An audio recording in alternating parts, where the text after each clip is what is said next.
For the wild narrative which I'm about to tell, I neither expect nor ask for belief. It would be mad to expect such a thing, in a case where my own senses reject their evidence. Yet I'm not mad, and I surely do not dream.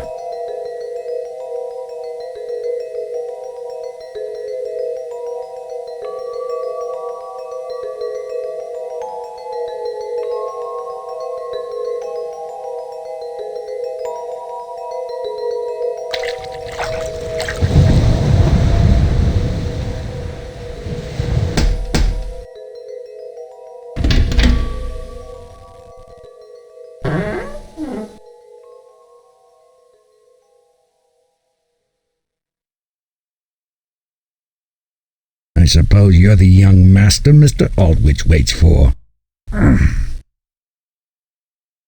Go ahead on in.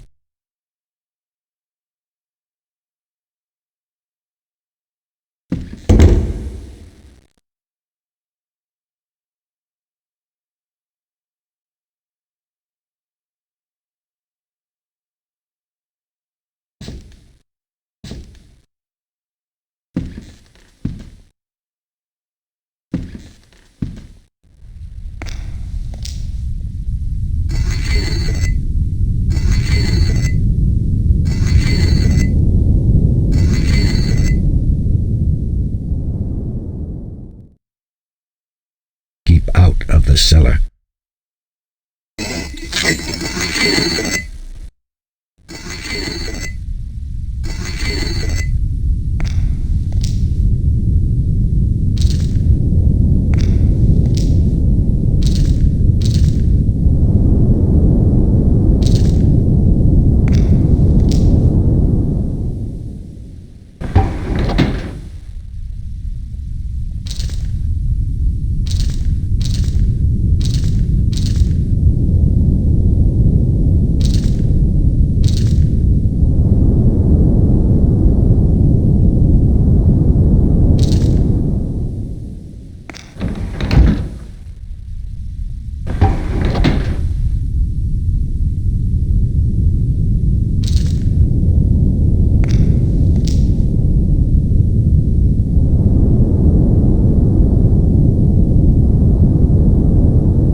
What a delightful time that was. Cousin, you've come. Oh, we're so happy. Oh, dear brother, delighted to see you. Please, join us.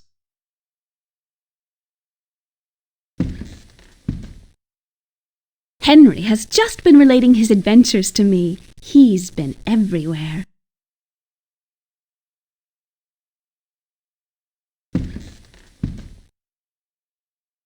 But my travels are over. I'm ready to settle down.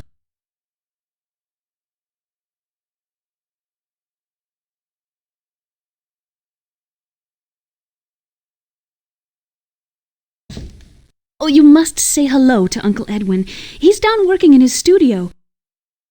We're worried about him. He is consumed by his paintings.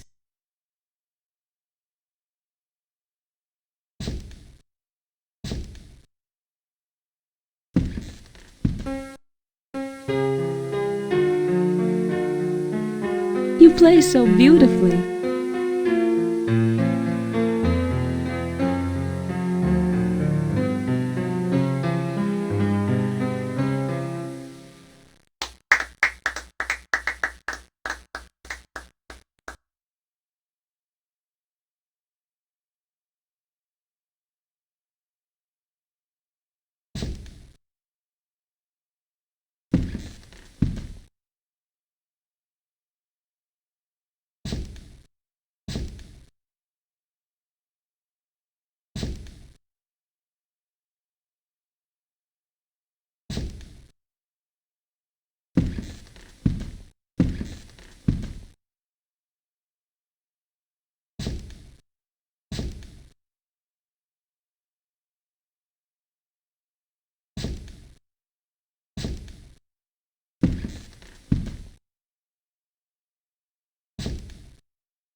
There you are. You haven't just come? But it's exceedingly dangerous to traverse the coast this time of day.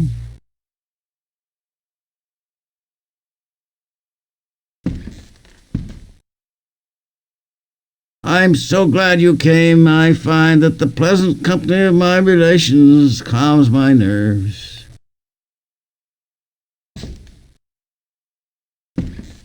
It's a pastime of mine. By keeping my mind occupied, I attempt to dispel some of the constitutional agitation which afflicts me.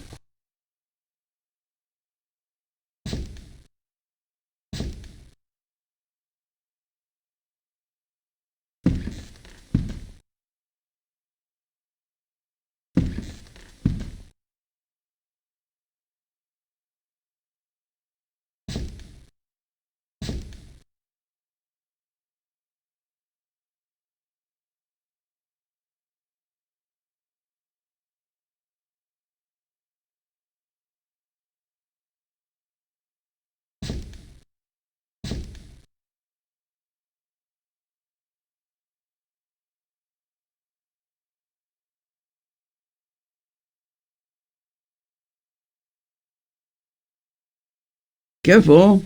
I use a special thinner. The fumes can do all sort of damage to you.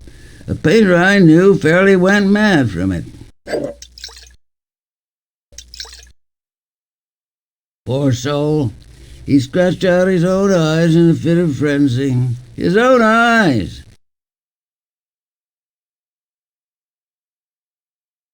Just watch that you keep the windows open.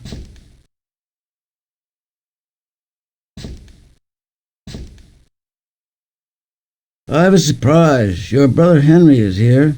He's upstairs visiting with Elise even now.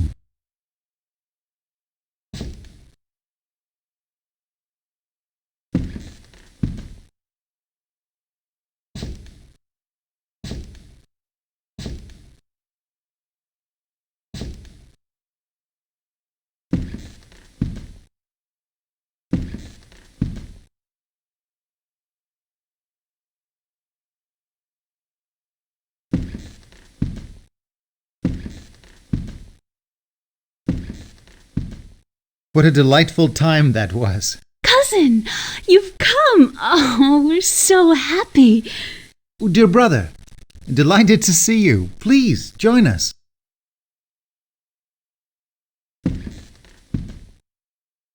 Henry has just been relating his adventures to me. He's been everywhere.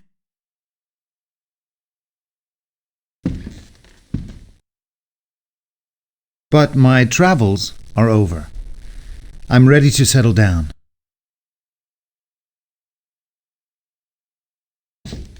How did you find Uncle Edwin? We're worried about him. He is consumed by his paintings. Are you unwell? You look a little peaked.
Revenge means nothing unless the avenger makes himself known to his victim.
return to the villa. Tell the livery that I shall be out all night.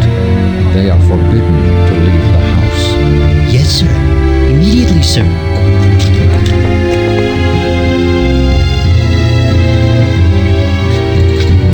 That will ensure their immediate disappearance, now that my back is turned.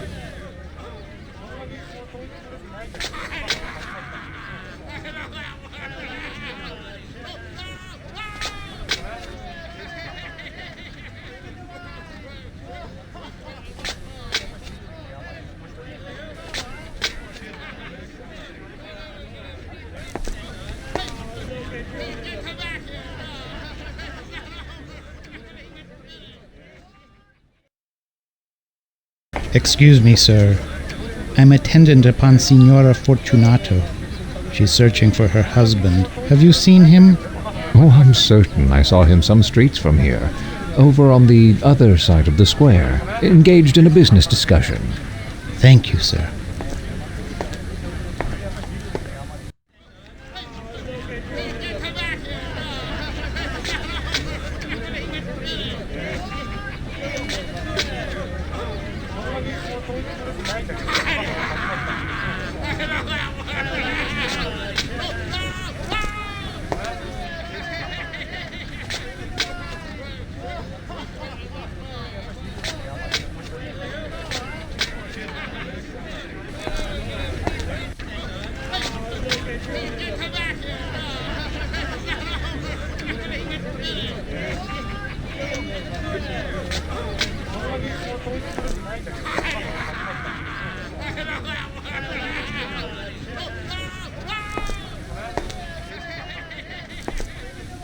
I must not only punish, but punish with impunity.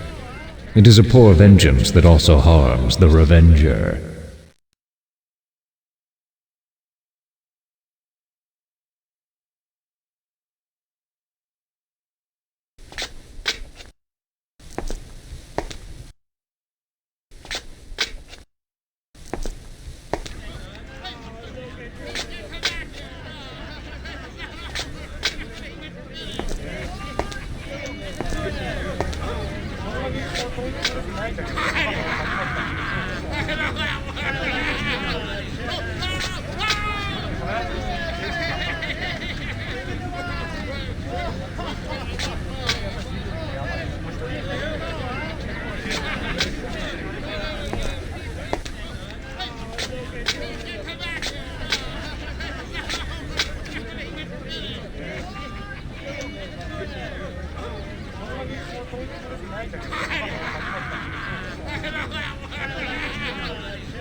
For years I've suffered his injuries, but now he has ventured upon insult.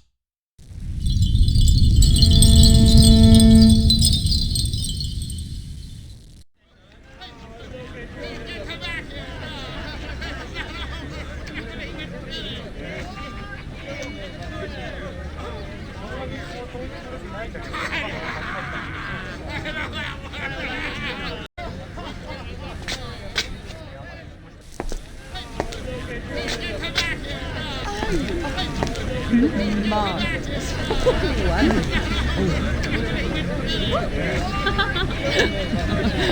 Oh, nice to see you, nice to see you. Oh.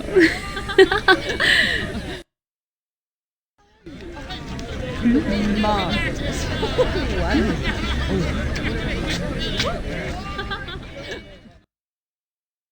Excuse me, aren't you Montresor? I'm afraid I don't know that gentleman. Marvelous.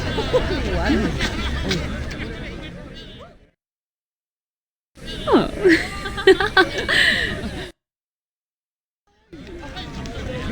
Marvelous.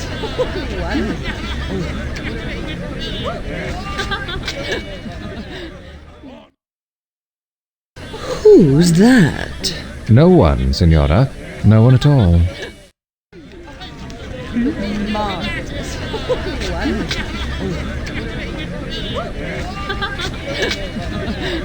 Oh, nice to see you. Nice to see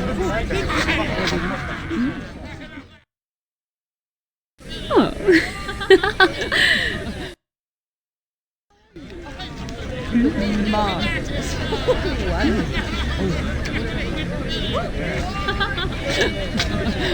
Oh, nice to see you. Nice to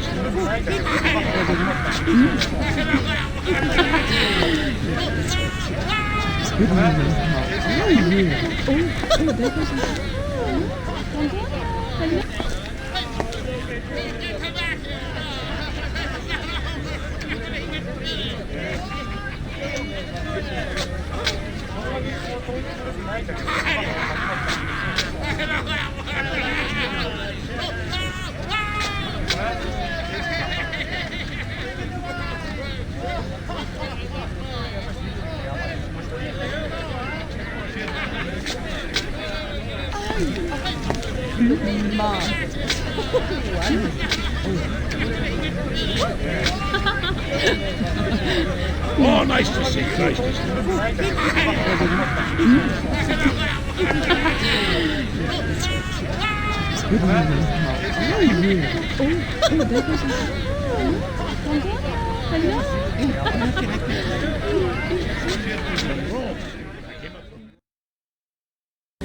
Who's that under the mask?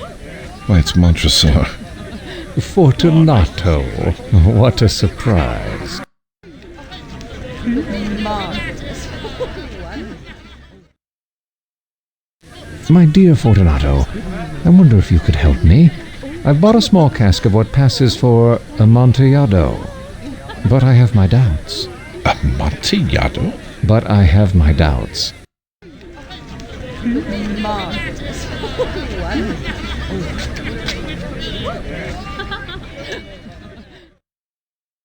A cask, Montresor. And in the middle of Carnival? Impossible. I have my doubts. I was foolish enough to pay full price without consulting Fortunato in the matter. Marvelous. Lucchese has a discerning palate. Perhaps he could take a sip. Bah, Lucchese can't tell Amontillado from gutter water. Marvelous.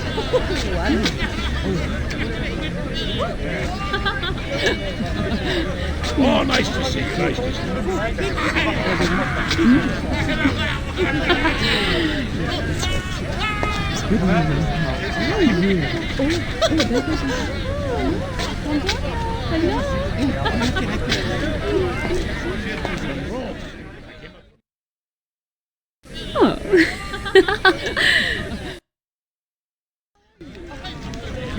Marvelous.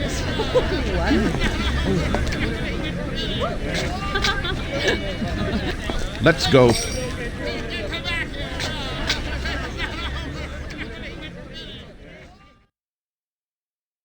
Where? To your vaults. But surely your wife is looking for you. She'll see me soon enough. Let us go.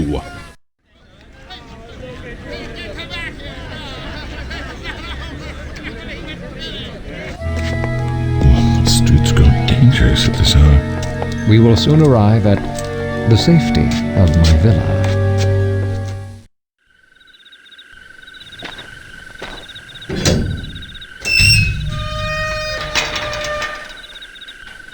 My friend, this is madness.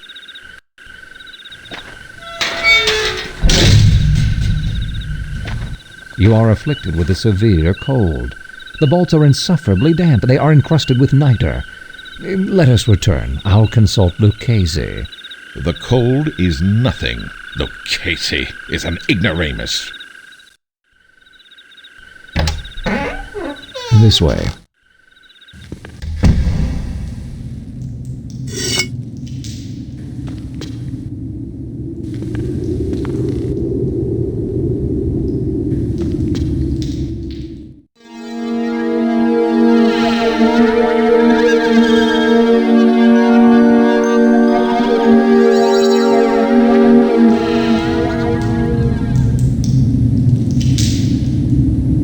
This way.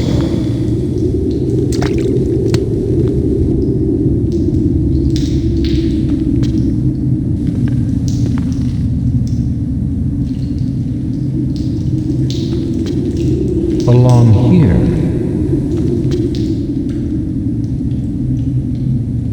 Come along.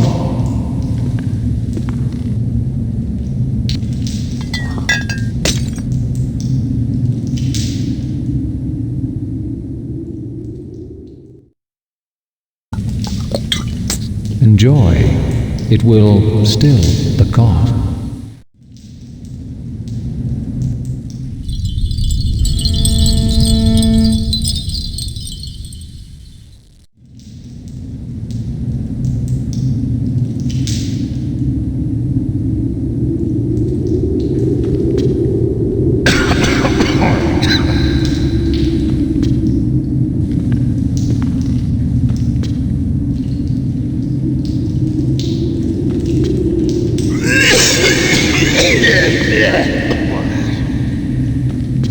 Punish with impunity.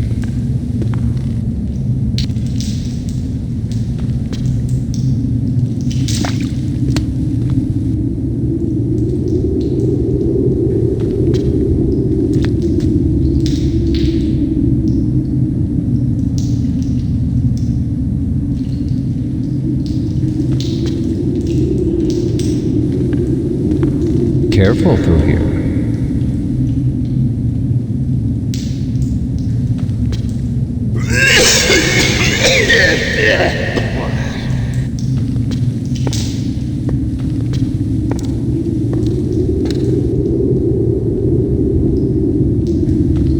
He has a weakness.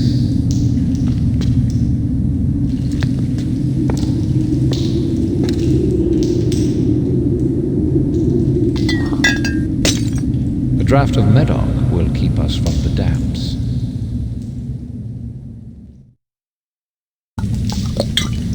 Enjoy. It will still the cough.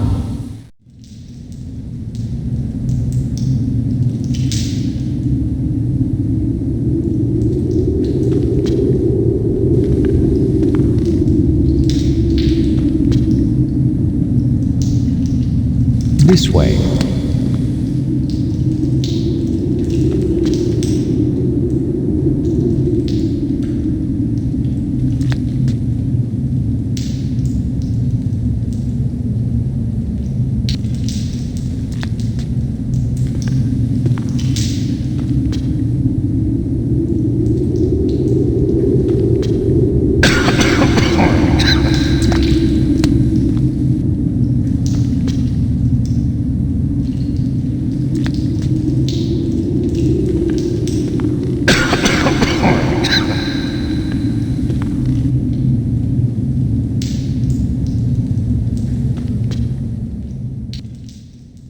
Come, we will go back.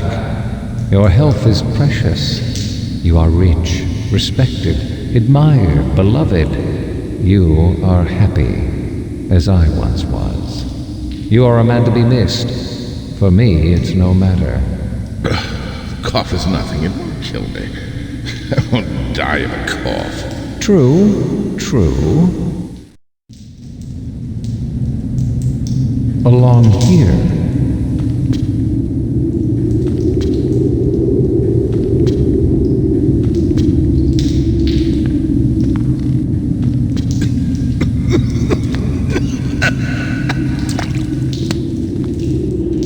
Come along.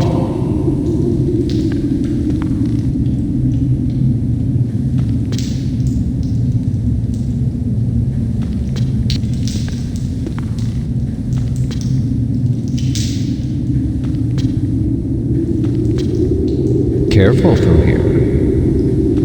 This way.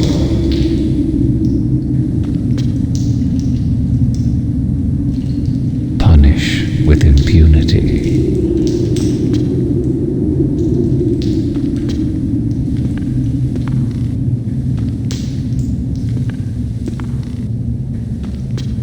Along here.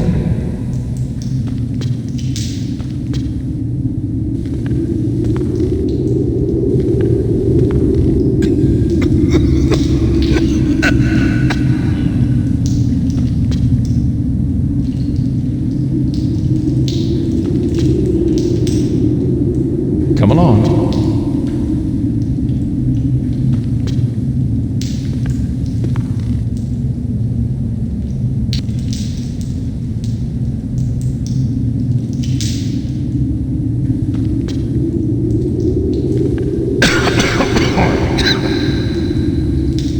Careful through here.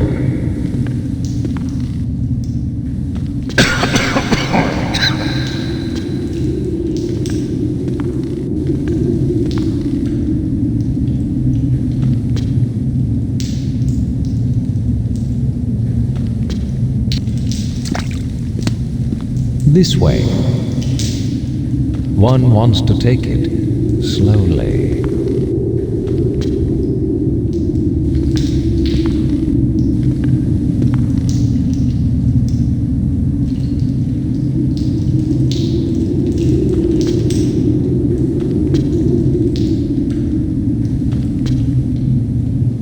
Along here. Punish with impunity. Come along.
Revenge.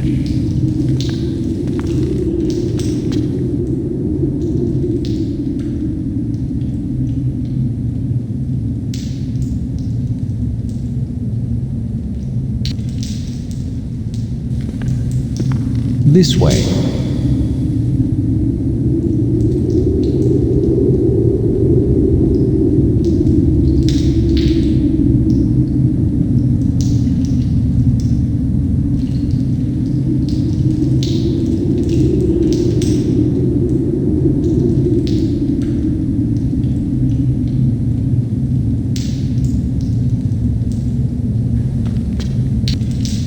One wants to take it slowly.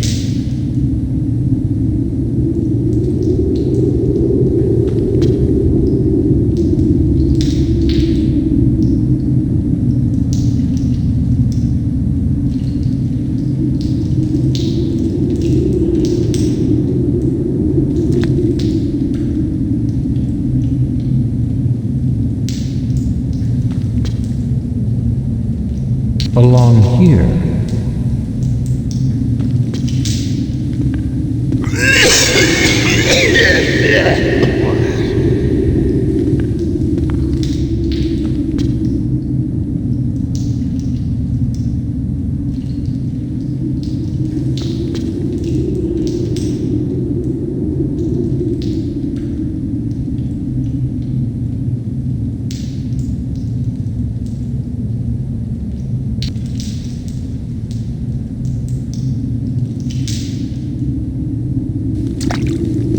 Careful through here. Punish with impunity.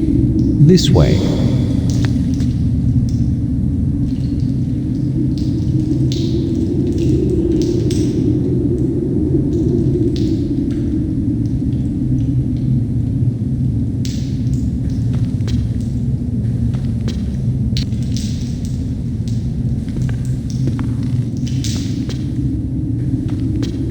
He has a weakness.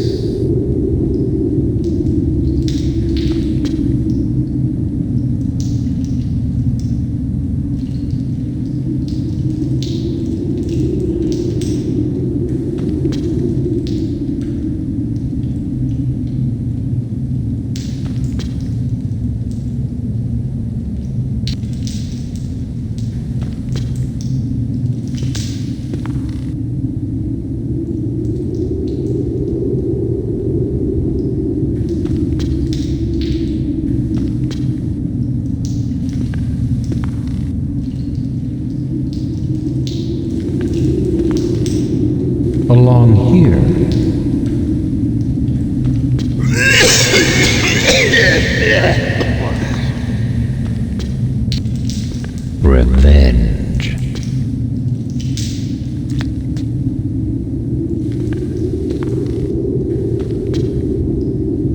One wants to take it slowly.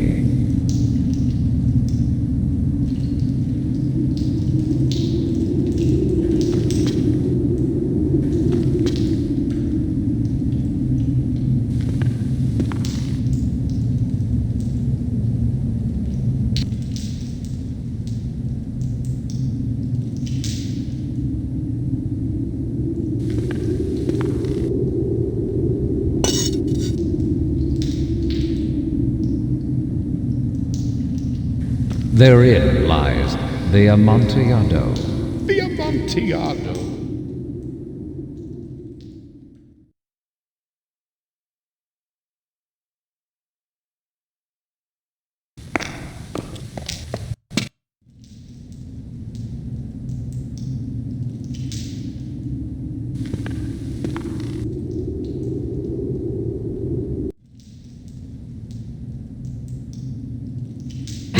What's this?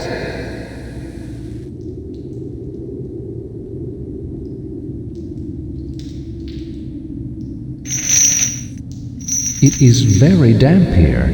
One last time, let me implore you to return. No? Then I must leave you. But first...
Good joke. An excellent joke. We'll have many laughs about it at the palazzo over some wine. The Amontillado. Yes. The Amontillado.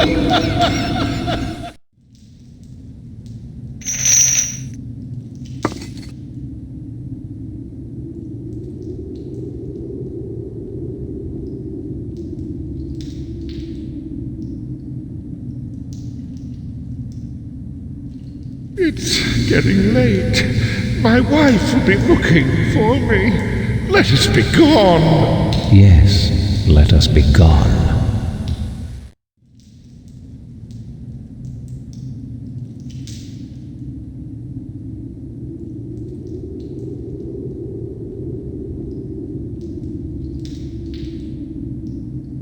For the love of God, Montresor! Yes, for the love of God.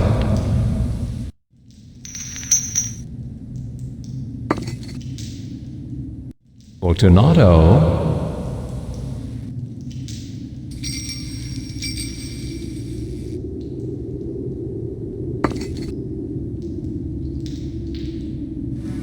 My heart grows sick.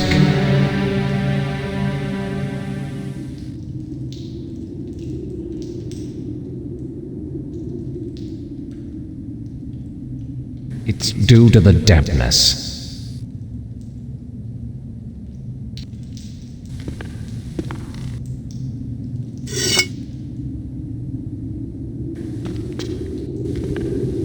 In pace requiescat.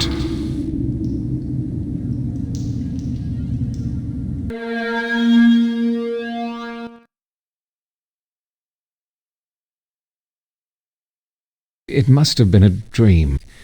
A dream dark and disturbing, a haunting dream. I was glad to find myself back in Edwin's silent home.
It's a portrait of my mother.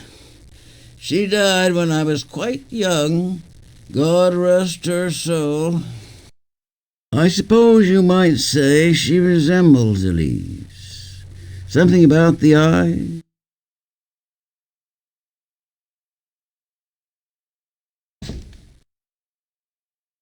Where is Elise? She's been spending far too much time with your brother.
Had bad dreams last night, did you?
I'm glad you've come.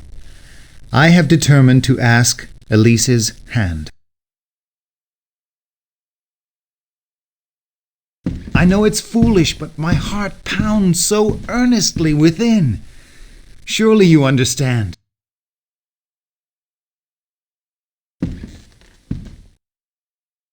I fear Edwin will be opposed. He dotes on her so, and he's always been contemptuous of my circumstances. Please, speak well of me to him. It means my whole life. I must speak with her.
I won't hear of it. I simply won't hear of it. Edwin, please, see reason. She's far too young for you, for any man. Are you insane? She's your cousin, for God's sake.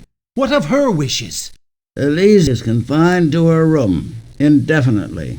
And you, young man, stay clear of me.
The agreements are in place. Tomorrow is the day. Giano, how I've waited for this moment. We'll be rich beyond imagination. Marvelous.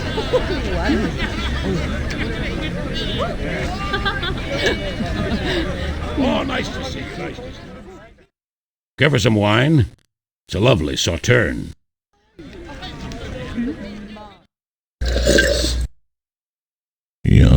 Straightforward, rather blunt, drinkable. Marvelous.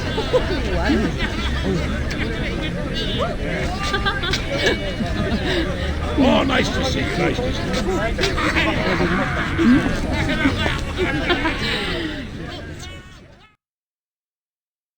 you. Wonderful costume, Signore Fortunato. Wonderful.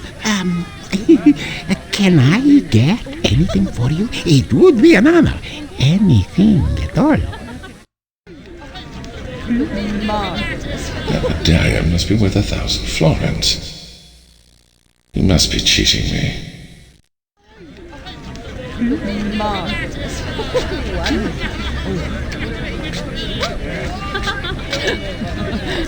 Oh, nice to see you. Nice to see you. Oh.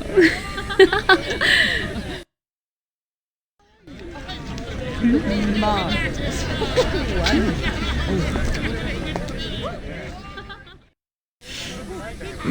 Signore Fortunato, I've been waiting for you to call on me at my villa. I've been waiting for your husband to leave town. Shame on you.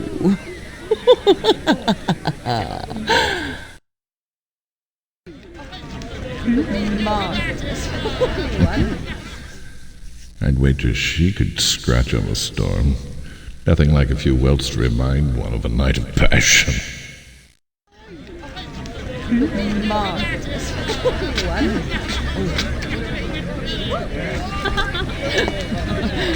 Oh, nice to see you. Nice to see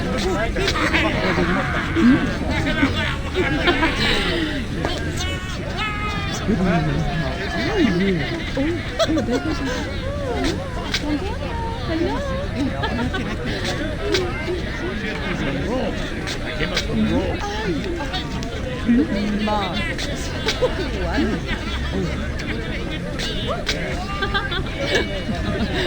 Oh, nice to see you. Nice to see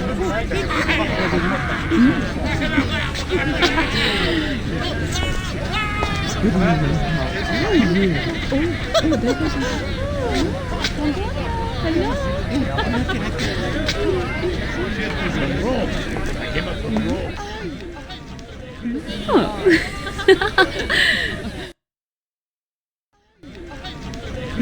Marvelous.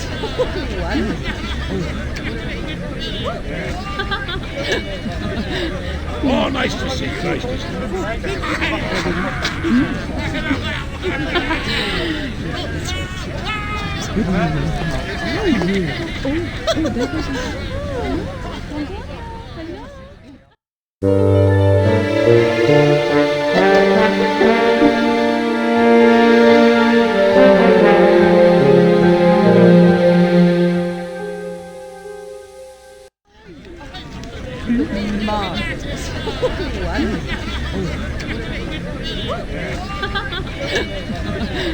Oh, nice to see you. Nice to see you. I'd wager she could scratch on a storm. Nothing like a few welts to remind one of a night of passion. Marvelous.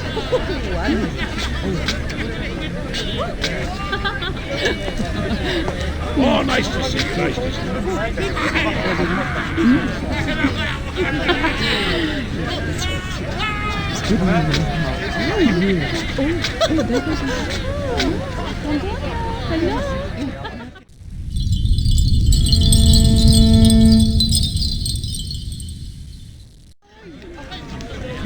Look at that fellow, haunting the shoreline. Chilling. Marvelous.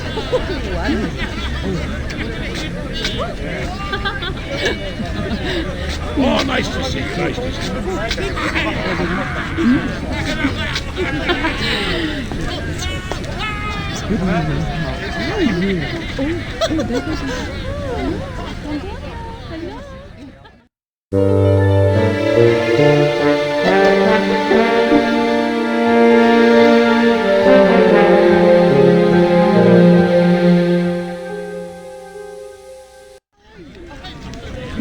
Marvelous.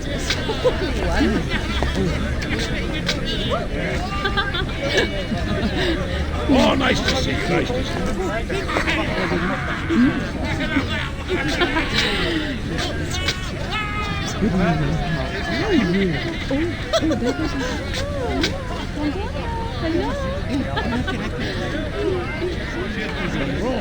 I came up from Rome. Marvelous.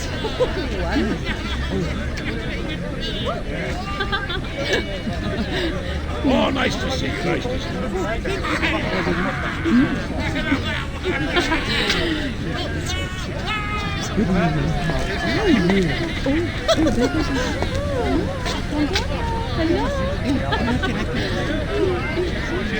Rome.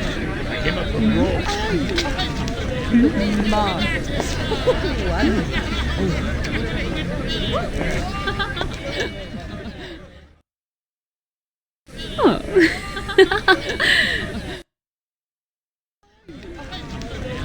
Marvelous.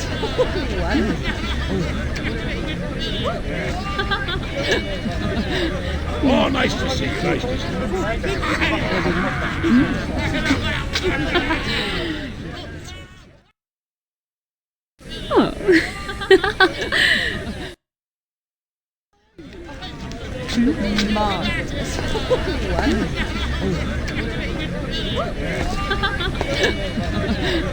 Oh, nice to see you. Nice to see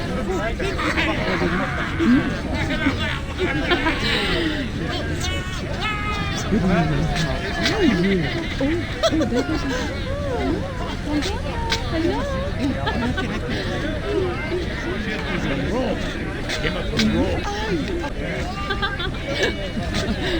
Oh, nice to see you. Nice to see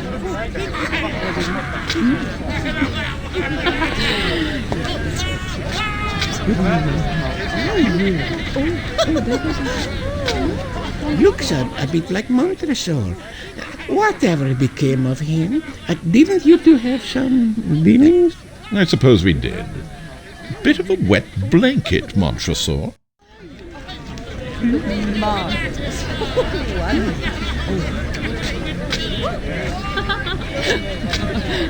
Oh, nice to see you. Nice to see Rich. Rich. Marvelous.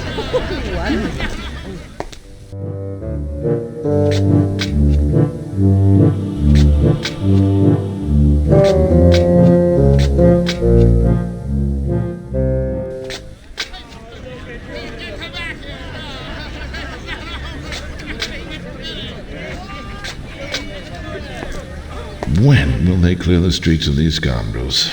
They should be chained up.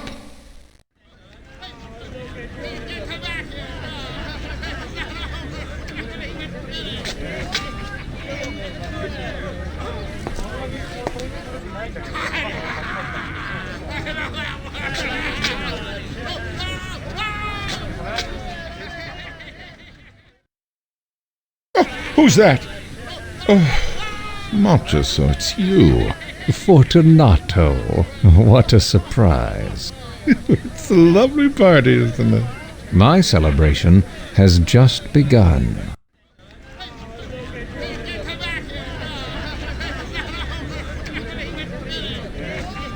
My dear Fortunato, I wonder if you could help me.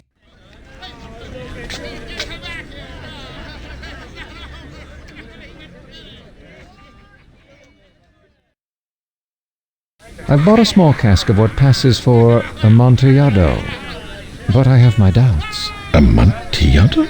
Lucchese has a discerning palate. Perhaps he could take a sip.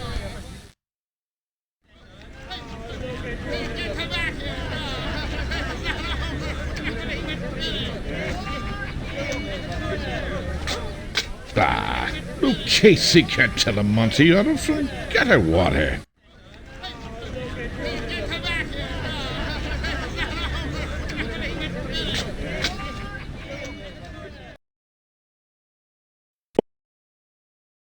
Oh, us.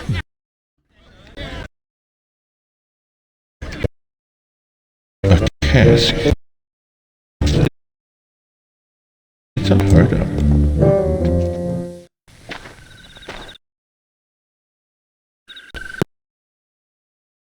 encrusted with niter. Let us return to consult. Cold is nothing. The case.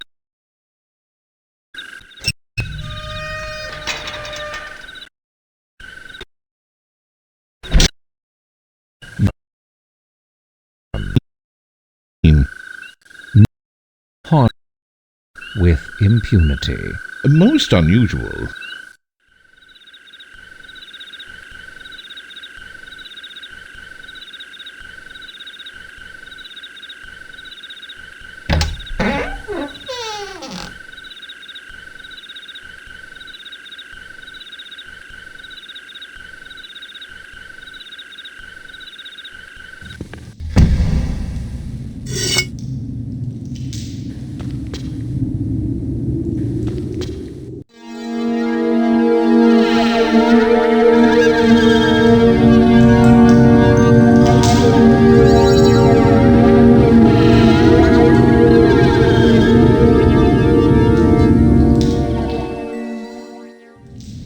Poor fellows.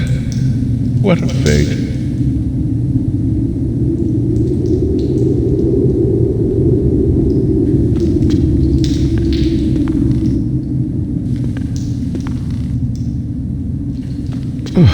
It's the cold of the damned in these vaults.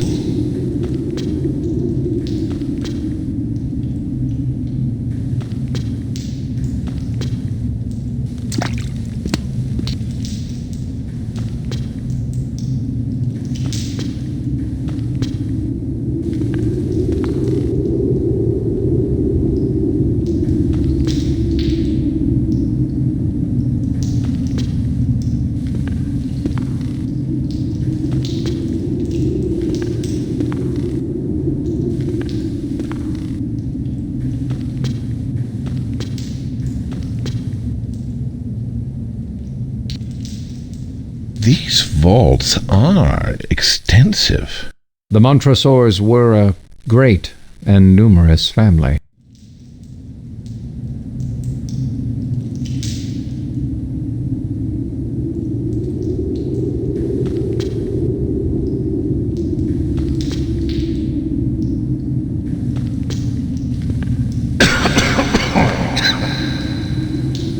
My God, these caverns go on forever.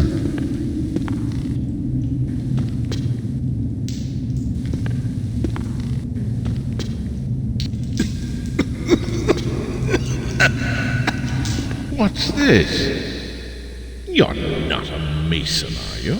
A what?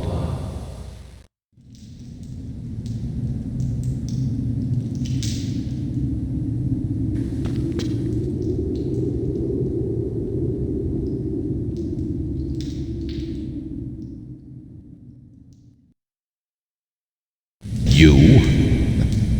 Impossible. You jest. Very funny. Oh, very funny indeed.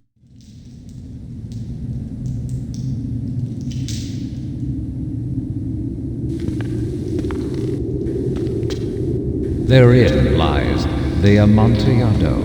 The Amontillado.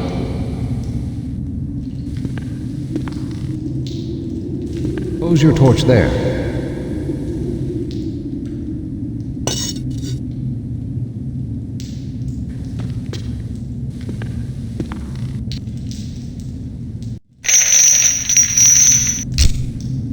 What's this?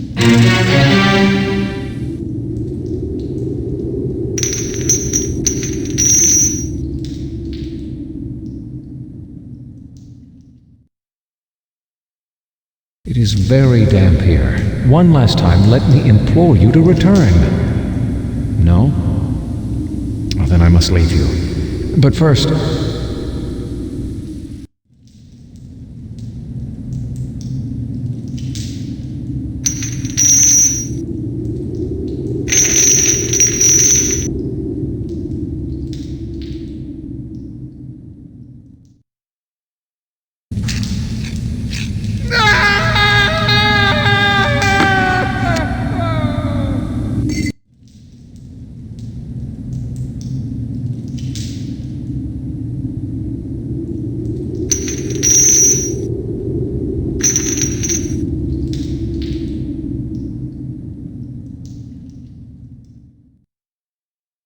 Joke.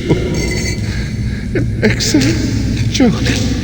We'll have many laughs about it at Palazzo over some wine. The Amontillado. Yes. The Amontillado.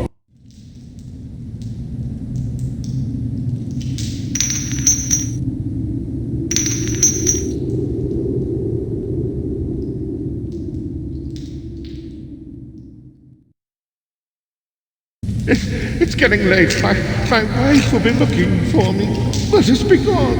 Yes, let us be gone.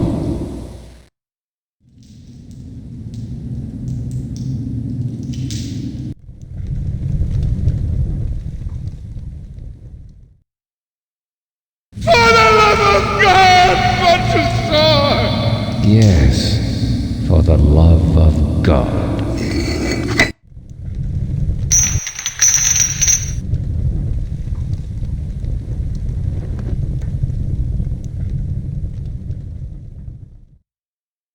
Tomorrow is the day. We'll be rich beyond imagination.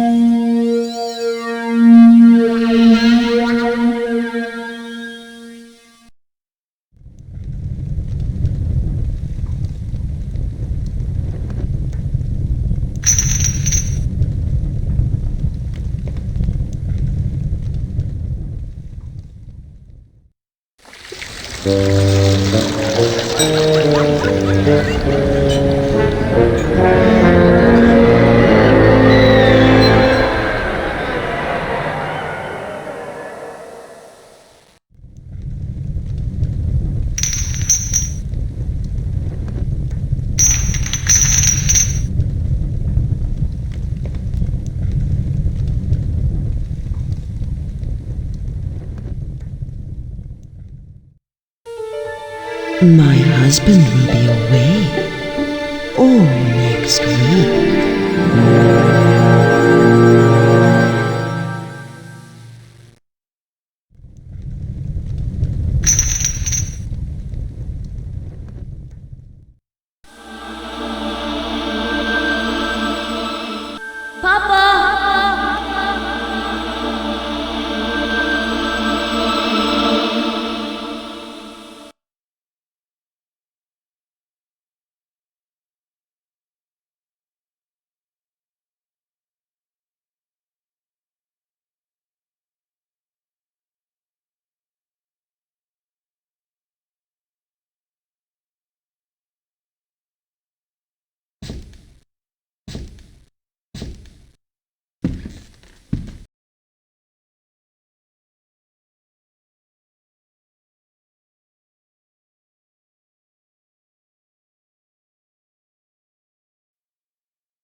But a man's family name has been dishonored. What's to be done? Your brother has dishonored your name, seducing his cousin still in her minority. Once the dread mark is made, it cannot be struck out. We avoid complete disgrace only by taking immediate action. Immediate action.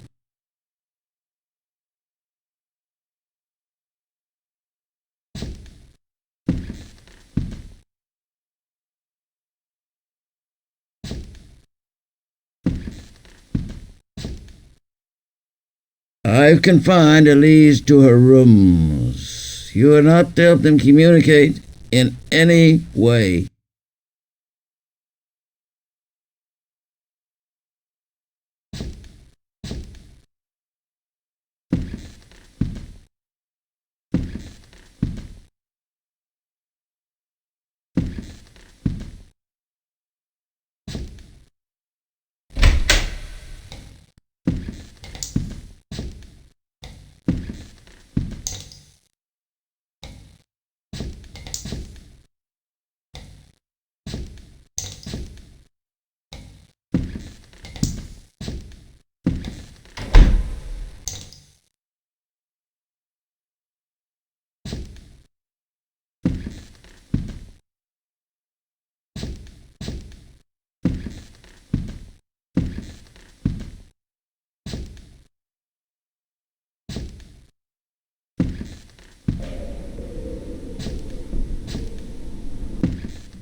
Oh, cousin, Uncle Edwin has become very angry.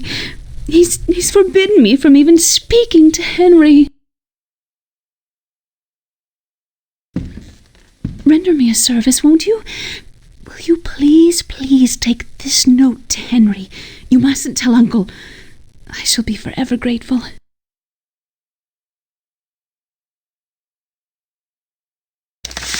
I feel much better. Here, you play, I'll sing. Please?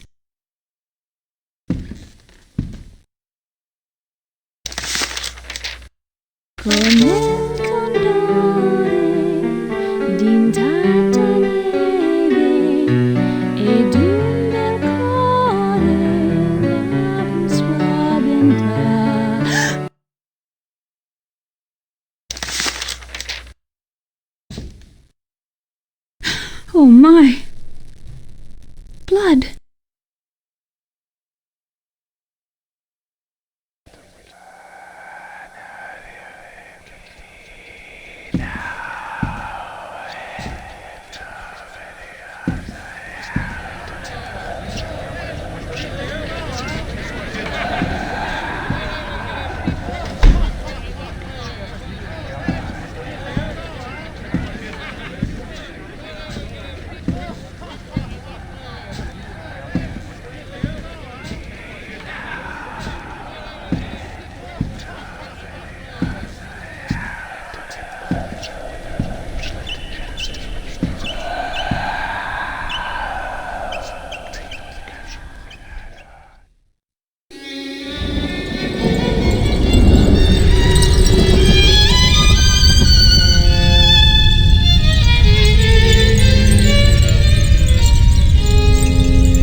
She falls into another of her trances. She emerges ever more stricken and ever less the happy cousin I remember from my youth.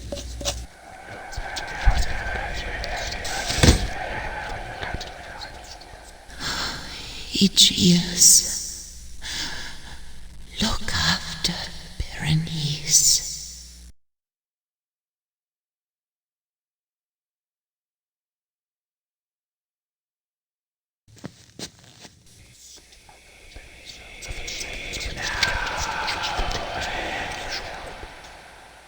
She's almost gone.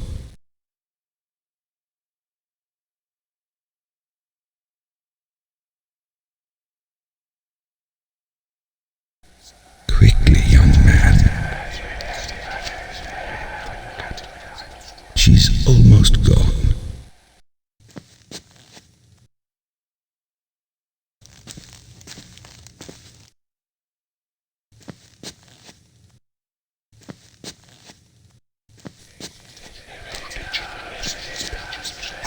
Young man, our lineage has stood honorably for centuries.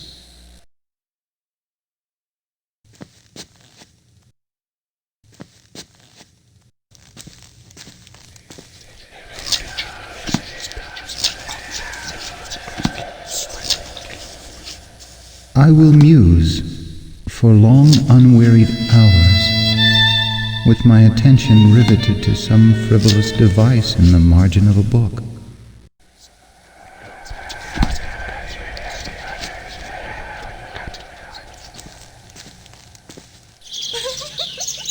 Berenice.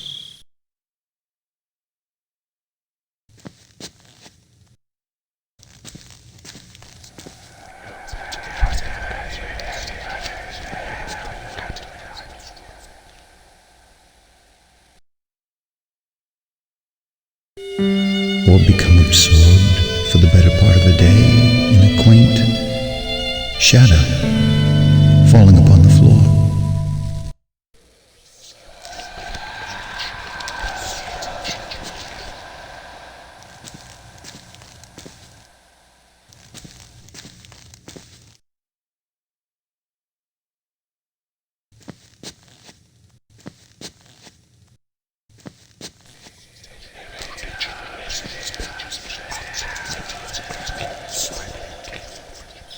ever less the happy cousin I remember from my youth.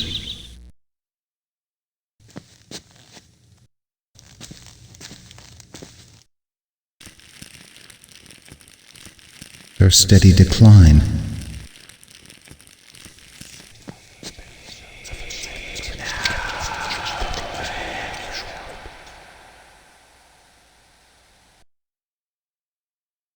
We burden you with all these cares, but they occupy all my waking thoughts. Yours, Aegeus Poynton.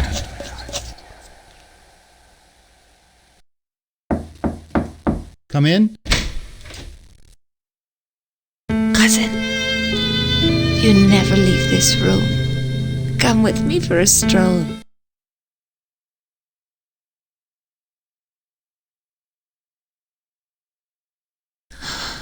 Aegeus, look after Berenice.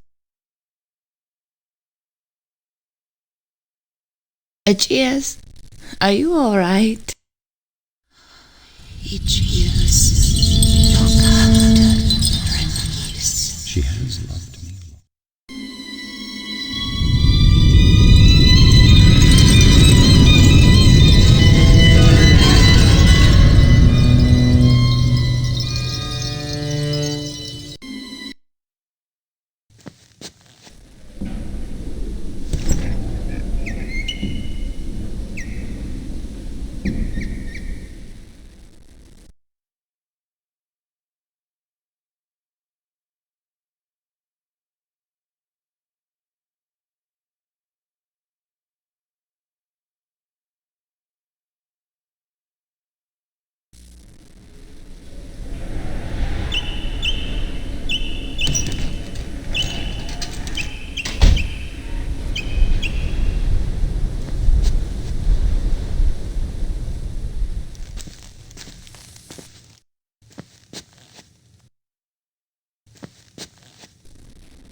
When you feel dizzy, you must take a swallow of this.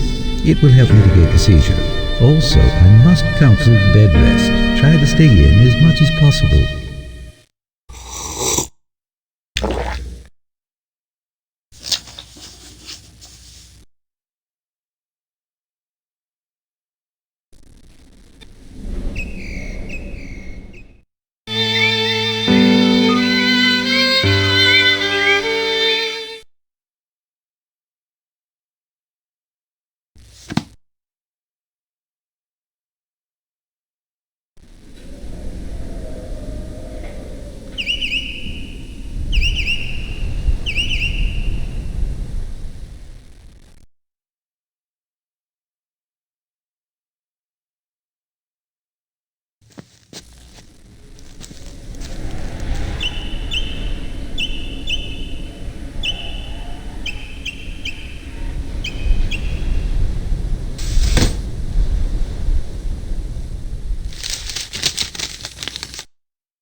I have no daughters of my own. I hope you'll wear this, my wedding dress, when that happy day arrives for you.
Yes?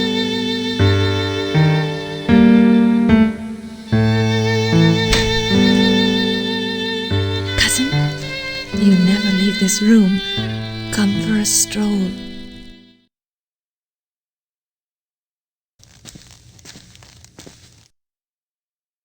He seems miles from here. Are you all right? I'm sorry?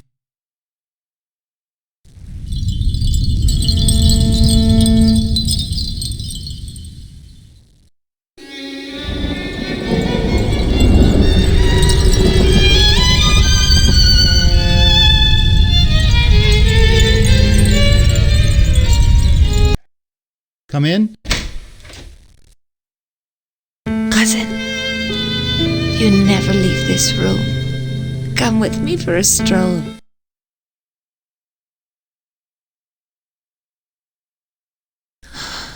Aegeus, look after Berenice. Aegeus, look after Berenice. Aegeus, are you all right? Aegeus, look after Berenice. She has loved me long. Her eyes have grown lusterless. Even in the days of her beauty, I never loved her. Yet she has loved me.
Yes? Cousin, you never leave this room. Come, he seems miles from here. Are you all right? I'm sorry?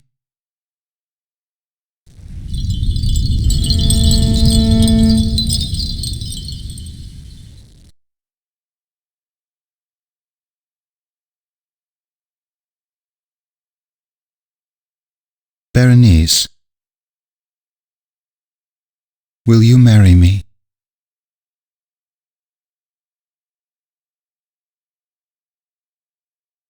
Aegeus. Oh, Aegeus. Of course I will.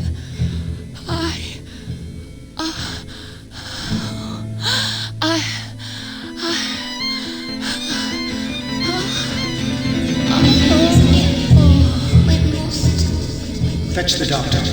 Find her medicine. Severe attack. Call and rest.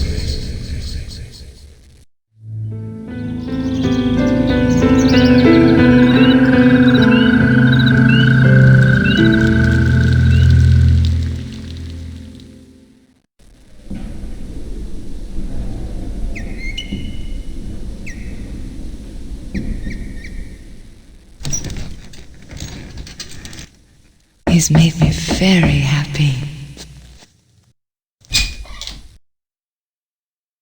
Miss Berenice, you're soon to be married.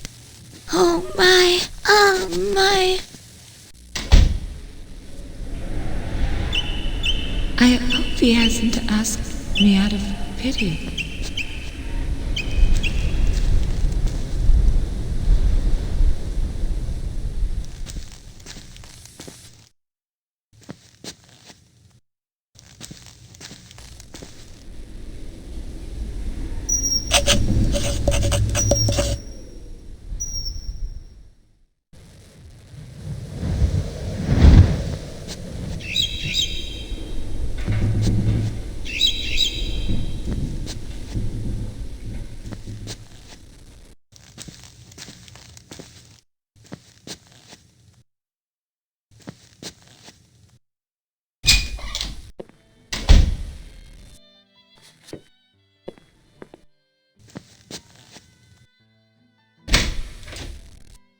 He's so distant. I hope he's all right.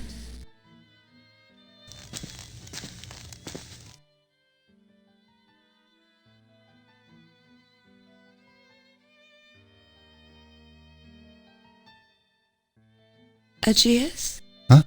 I'm sorry to distract you. I wanted to tell you, Cook's chosen duck for the wedding feast.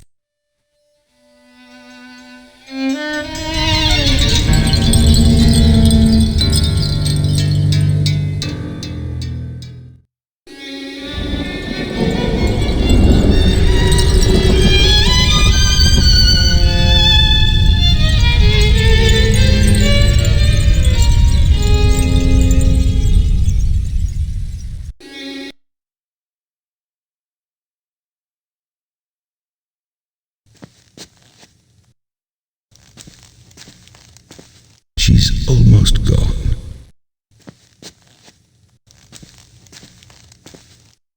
Young man, our lineage has stood honorably for centuries.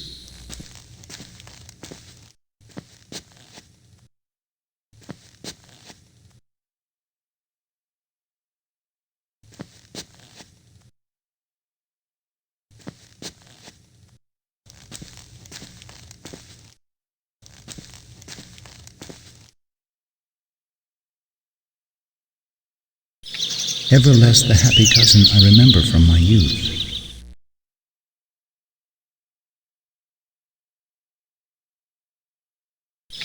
Ever less the happy cousin I remember from my youth.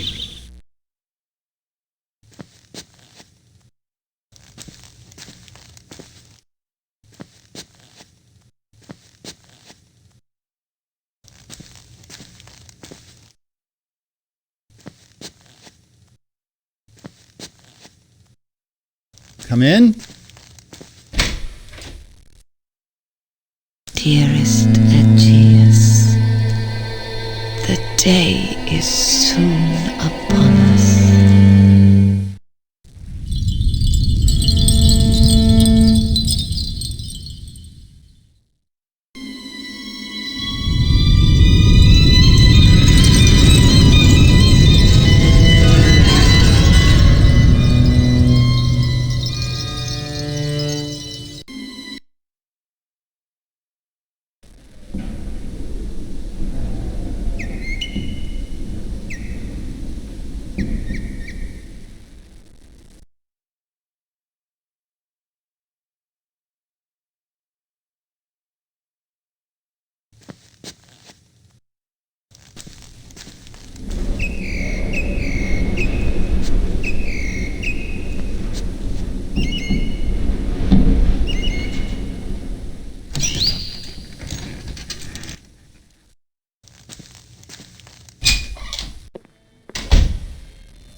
Another of her trances.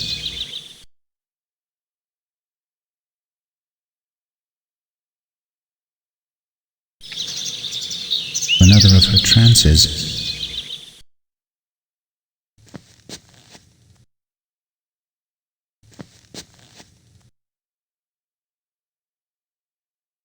Quickly, young man.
She's almost gone. Quickly, young man.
Red Death had long devastated the country.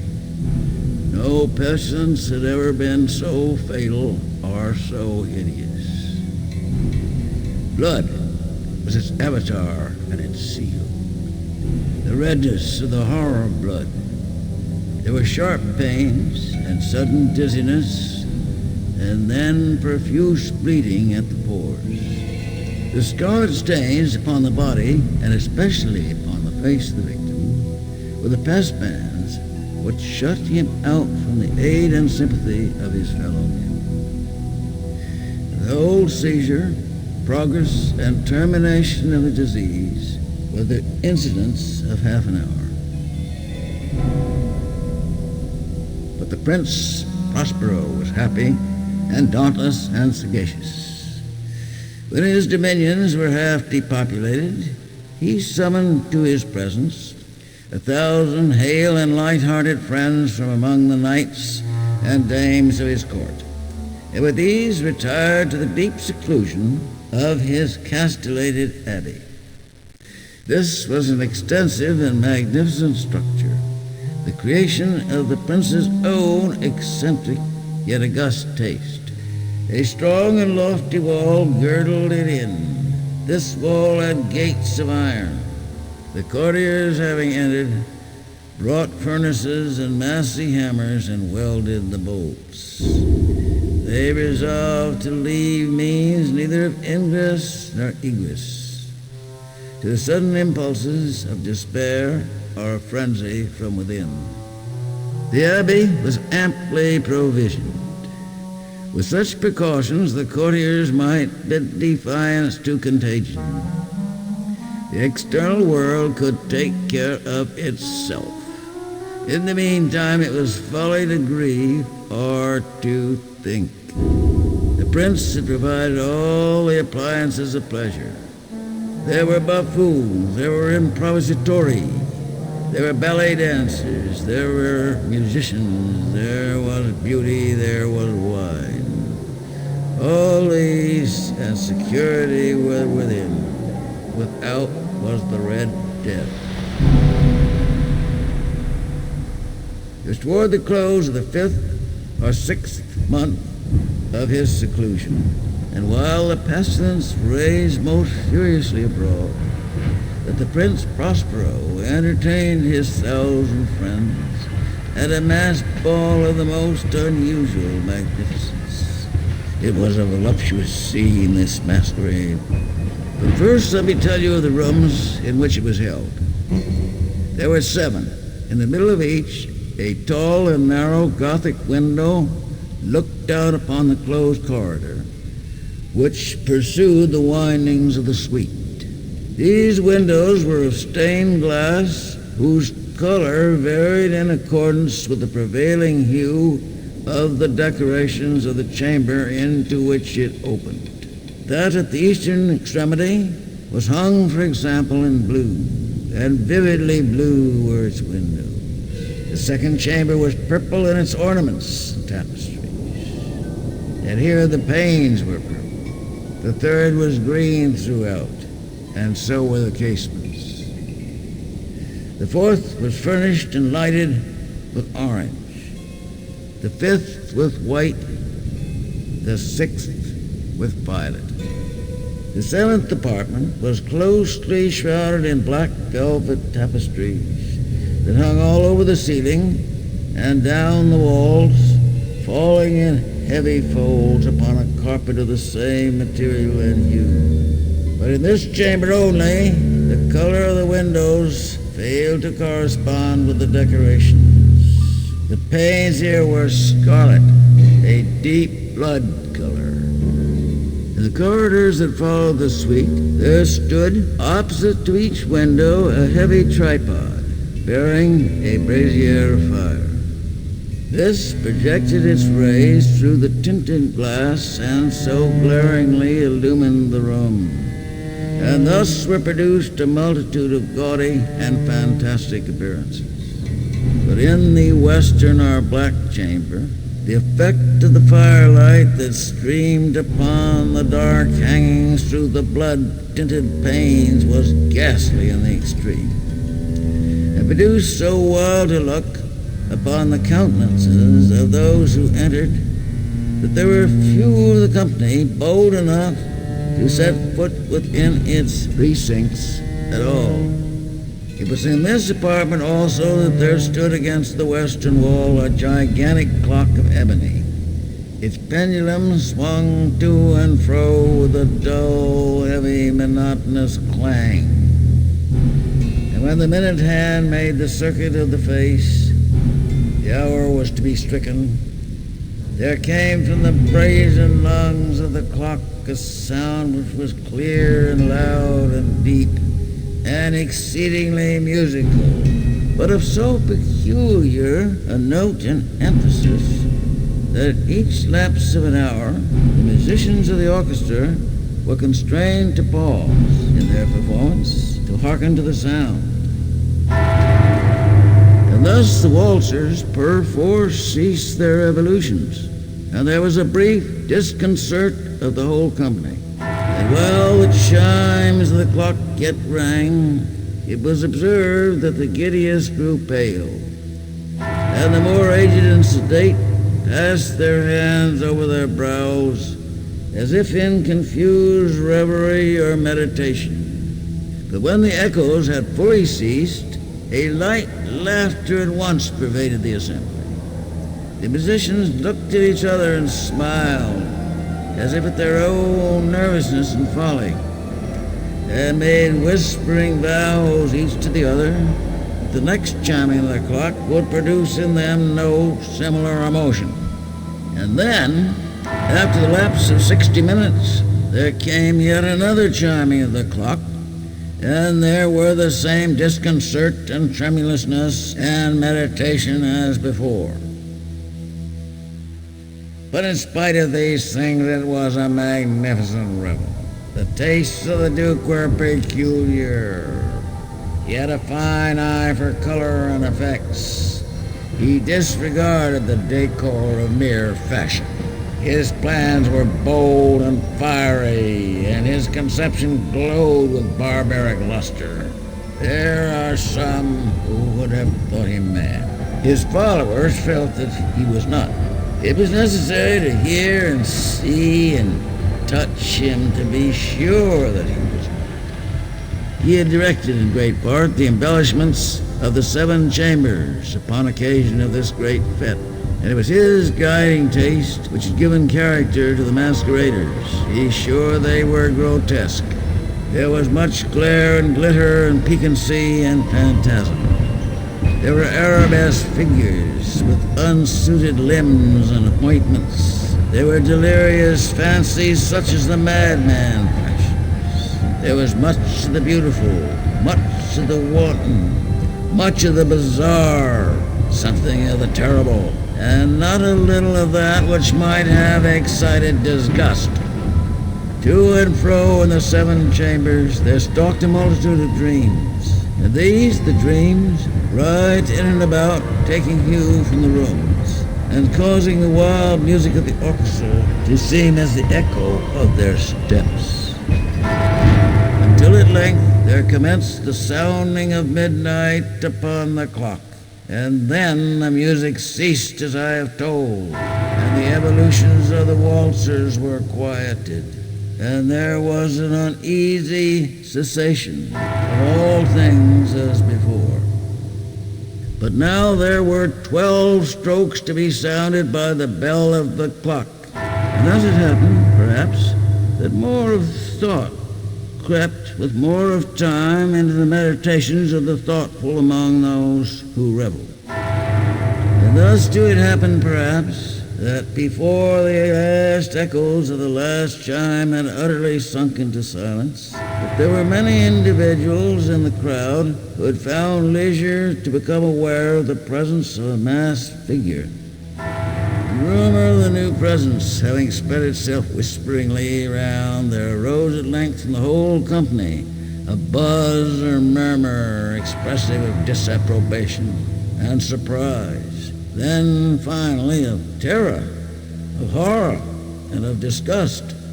In an assembly of phantasms such as I have painted, it may well be supposed that no ordinary appearance could have created such sensation. In truth, the masquerade license of the night was nearly unlimited, but the figure in question had out-Heroded Herod, and gone beyond the bounds of even the prince's indefinite decorum. There are chords in the hearts of the most reckless, which cannot be touched without emotion. Even with the utterly lost, to whom life and death are equally jests, there are matters of which no jest can be made. The whole company, indeed, seemed now deeply to feel that in the costume and bearing of the stranger, neither wit nor propriety existed. The figure was tall and gaunt and shrouded from head to foot in the habiliments of the grave. The mask which concealed the visage was made so nearly to resemble the countenance of a stiffened corpse that the closest scrutiny must have had difficulty in detecting the cheat. And yet all of this might have been endured, if not approved by the mad revelers around. But the mummer had gone so far as to assume the type of the Red Death.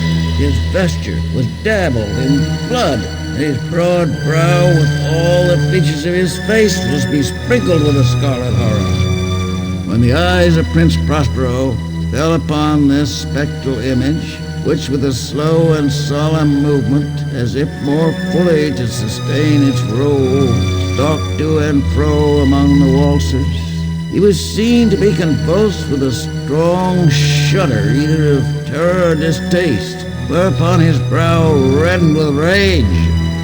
"Who dares," he demanded harshly of his courtiers who stood near him, "who dares insult us with this blasphemous mockery? Seize him and unmask him, that we may know whom we have to hang at sunrise from the battlements." Within the eastern or blue chamber, in which stood the Prince Prospero as he uttered these words, they rang throughout the 7 rooms loudly and clearly, for the prince was a bold and robust man, and the music had become hushed at the waving of his hand. At first, as he spoke, there was a slight rushing movement of pale courtiers in the direction of the intruder, who, at the moment, was also near at hand, and now, with deliberate and stately step, made closer approach to the speaker. But from a certain nameless awe with which the mad assumptions of the mummer had inspired the whole party, there were found none who put forth hand to seize him, so that, unimpeded, he passed within a yard of the prince's person. And while the vast assembly, as if with one impulse, shrank from the centers of the rooms to the walls, he made his way uninterruptedly, but with the same solemn and measured step, through the blue chamber to the purple, through the purple to the green, through the green to the orange, through this again to the white, and even thence to the violet, ere a decided movement had been made to arrest him. It was then, however, that the Prince Prospero, maddening with rage and the shame of his own momentary cowardice, rushed hurriedly through the 6 chambers, while none followed him on account of a deadly terror that had seized upon all. He bore aloft a drawn dagger, and had approached in rapid impetuosity to within 3 or 4 feet of the retreating figure, when the latter, having attained the extremity of the velvet apartment, turned suddenly and confronted his pursuer. There was a sharp cry, and the dagger dropped gleaming upon the sable carpet, upon which, instantly afterwards, fell prostrate in death the Prince Prospero.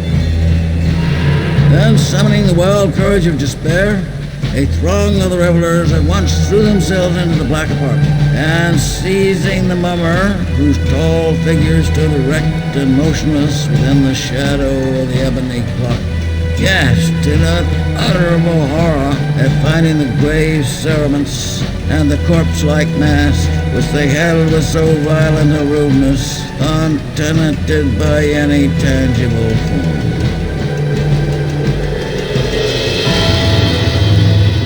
Now was acknowledged the presence of the Red Death. He had come like a thief in the night, and one by one dropped the revelers in the blood-bedewed halls of their revel, and died each in the despairing posture of his fall. The light of the ebony clock went out with the last of the gay, and the flames of the tripods expired, and darkness, and decay, and the Red Death held illimitable dominion over all.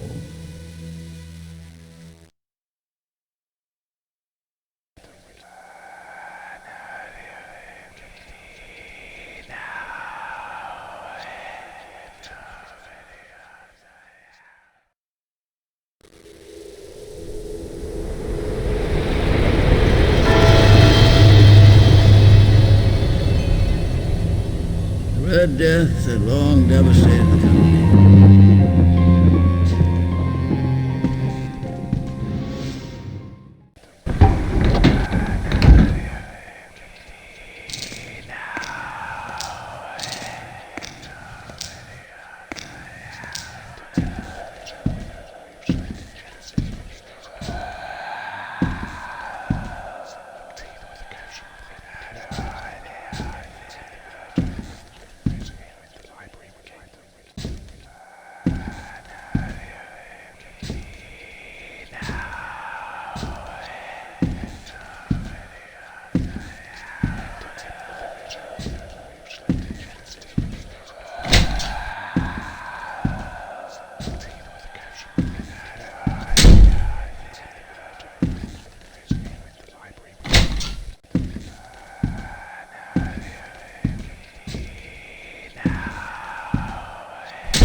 It's late for him to still be out. He's a strange young man. A strange young man indeed.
Ba-doom-ba-doo, bum, boom, boom.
Oh, good evening. Oh, good evening.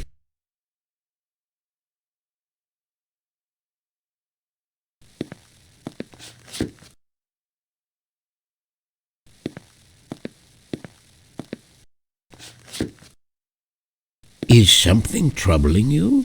Of course not.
My, it's getting late.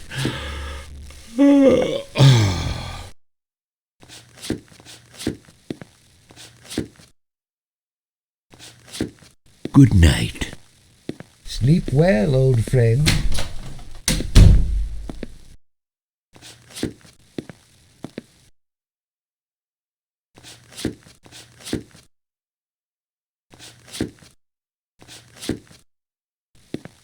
Sleep at last. It's been a long, long day. Oh, yes.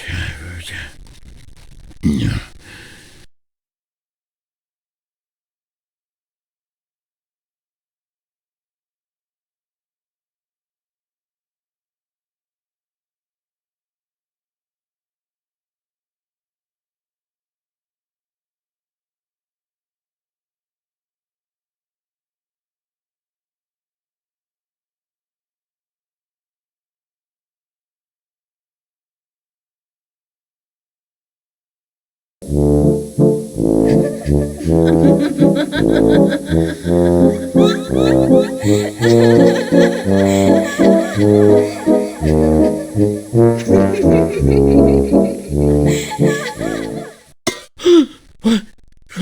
Who's there? What could...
From Elise?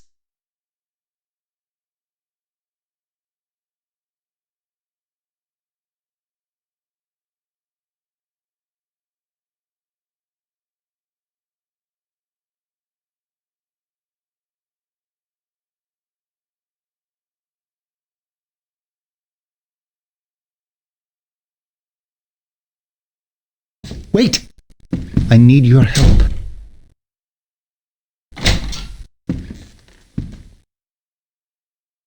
Edwin has become completely unbalanced. He's violently angry. He even refuses to call for a doctor, claiming her condition is due to my unnatural advances. We must conspire against him.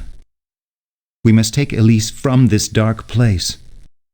You, my brother, you must help me.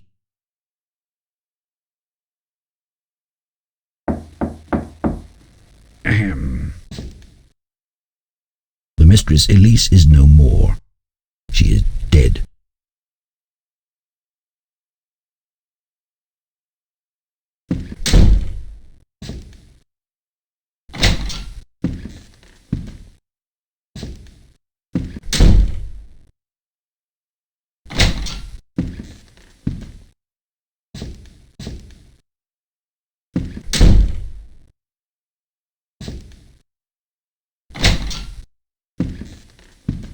It's my fault. All my fault. I loved her as I've never loved. I refused to believe she was ill. My mother, my dear, dear mother, died in much the same way.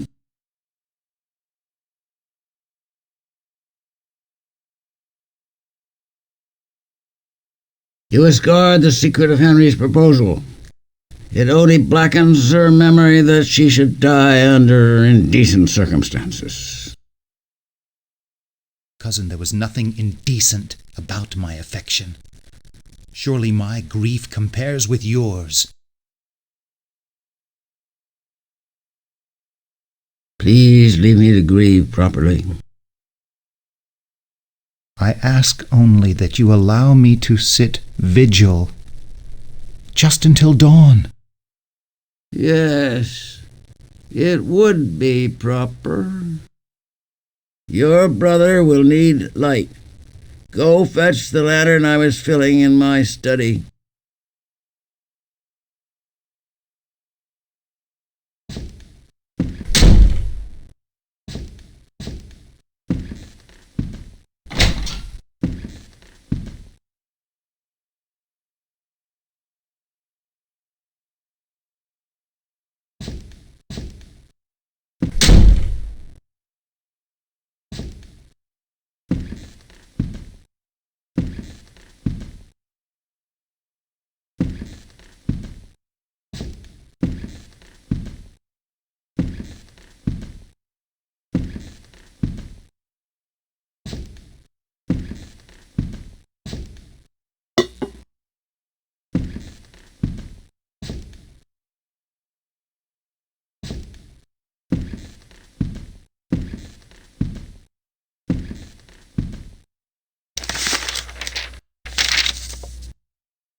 Had bad dreams last night, did you?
Good, set it here.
It was many and many a year ago, in a kingdom by the sea, that a maiden there lived, whom you may know by the name of Annabel Lee. And this maiden she lived with no other thought than to love and be loved by me. I was a child and she was a child, in this kingdom by the sea, but we loved with a love that was more than love, I and my Annabel Lee, with the love that the winged seraphs of heaven coveted her and me. And this was the reason that long ago in the kingdom by the sea, a wind blew out of a cloud, chilling my beautiful Annabel Lee, so that her high-born kinsman came and bore her away from me, to shut her up in a sepulchre in this kingdom by the sea. The angels, not half so happy in heaven, went envying her and me. Yes, that was the reason, as all men know in this kingdom by the sea, that the wind came out of the cloud by night, chilling and killing my Annabel Lee. But our love, it was stronger by far than the love of those who were older than we, of many far wiser than we. And neither the angels in heaven above, nor the demons down under the sea, could ever dissever my soul from the soul of the beautiful Annabel Lee. For the moon never beams without bringing me dreams of the beautiful Annabel Lee, and the stars never rise but I feel the bright eyes of the beautiful Annabel Lee. And so all the night tide I lie down by the side of my darling, my life and my bride, in the sepulchre there by the sea, in her tomb by the sounding sea.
Who's there?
Oh, good evening.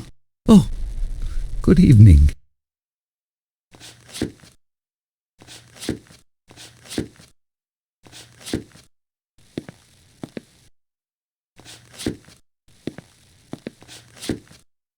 Is something troubling you? Of course not.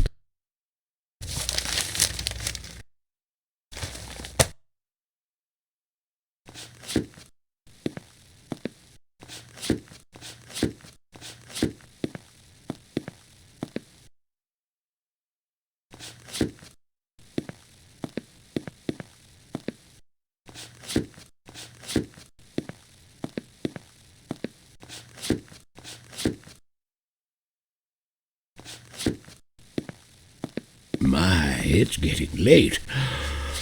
Good night. Sleep well, old friend.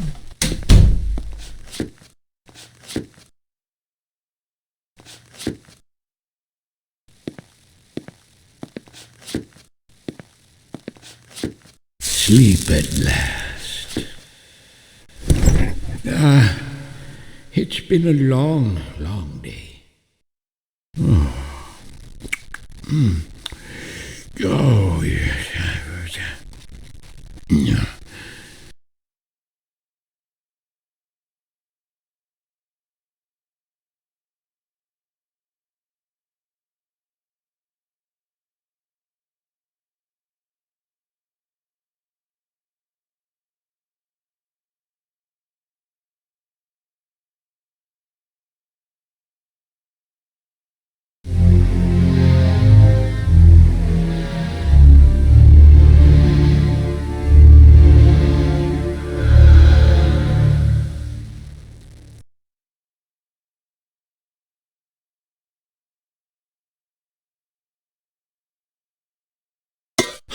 What?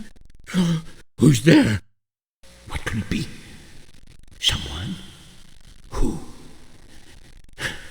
Nothing. The wind in the chimney. A mouse. It must have been a cricket. Yes, a cricket that made a single chirp.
True.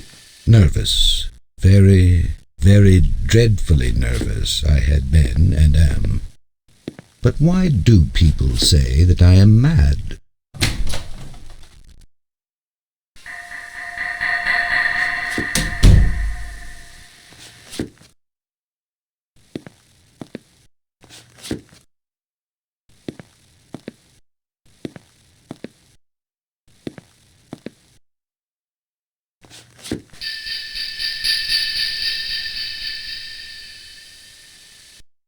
He's done me no harm. I don't want his money.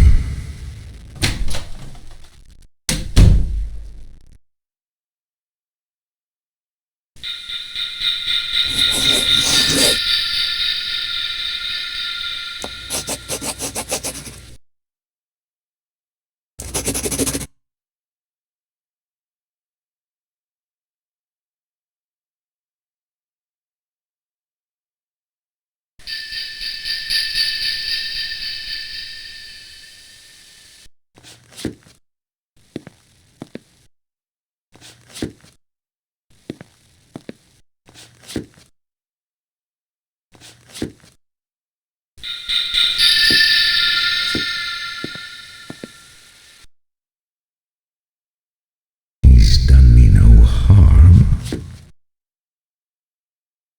He's done me no harm.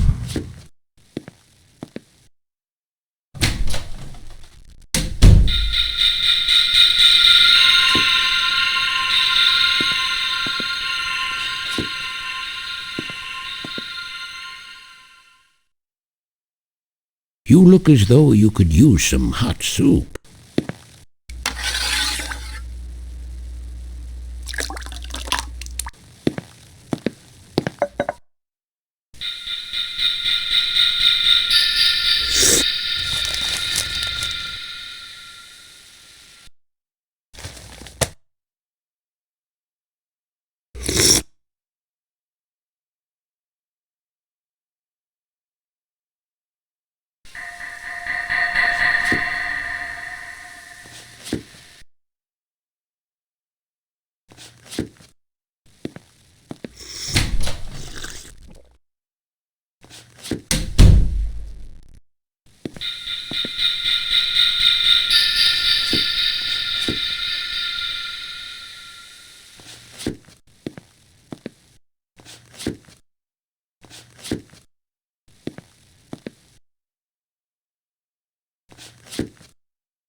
It's grown late.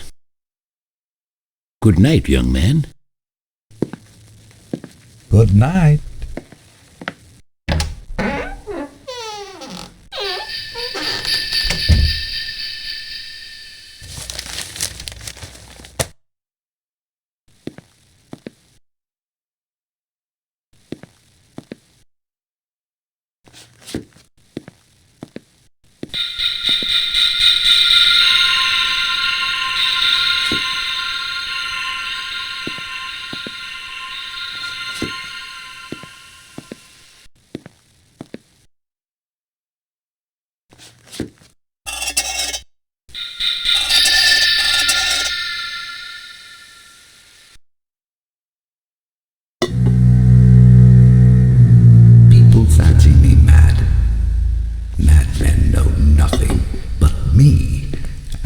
proceed with wisdom, with caution, with foresight.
Gently, oh so gently. He'd have to be a very profound old man indeed to suspect that every night, just at 12, I look in on him while he sleeps.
Good night.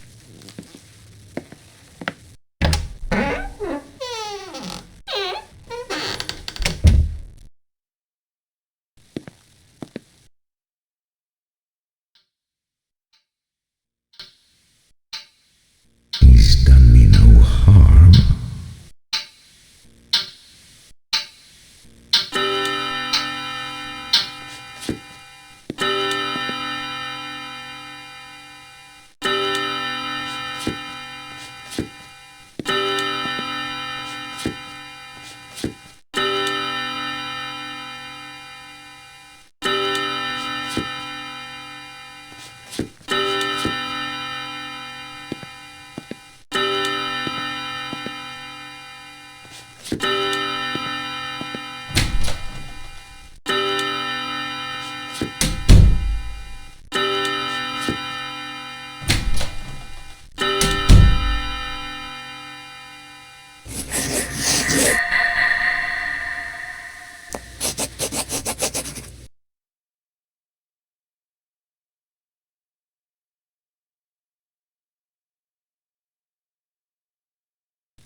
How has this idea entered my brain?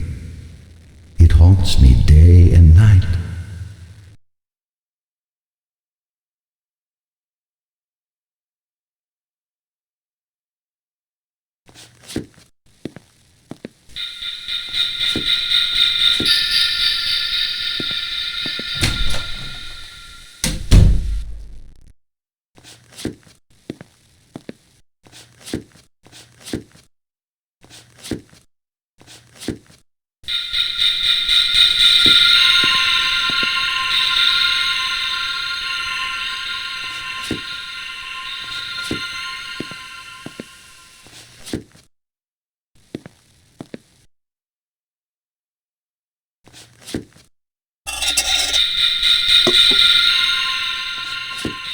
People fancy me mad. Madmen know nothing but me. I proceed with wisdom, with caution, with foresight. He'd have to be a very profound old man indeed to suspect that every night, just at 12, I look in on him while he sleeps. Stealthily.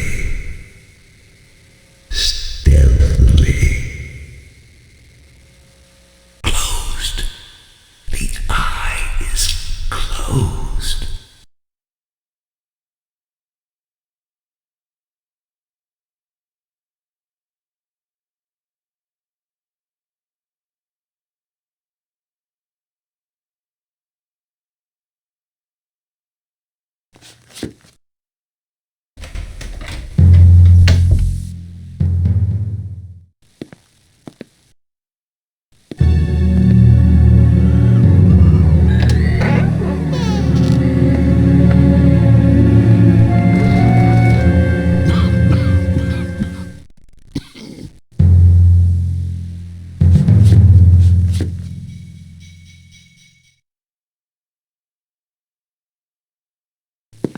Good night.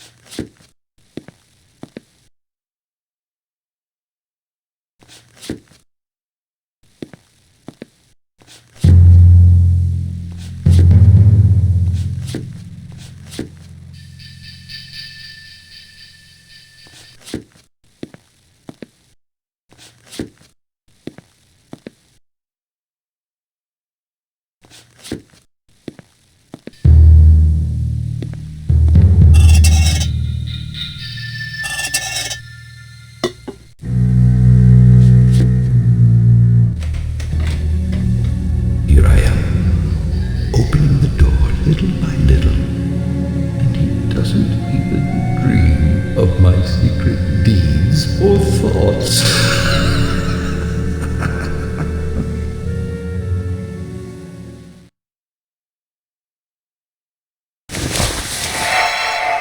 Did he hear? Should I go back? Who's there?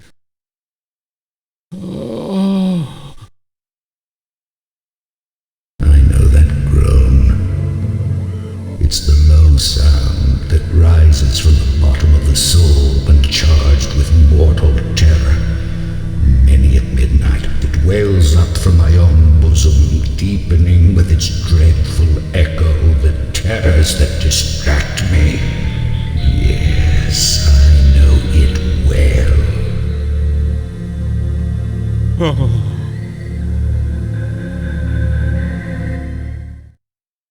Poor old man.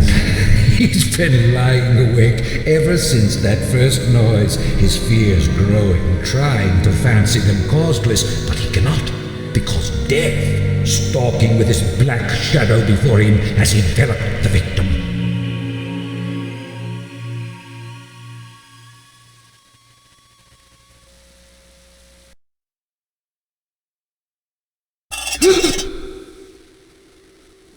What's that? My God. His heartbeat.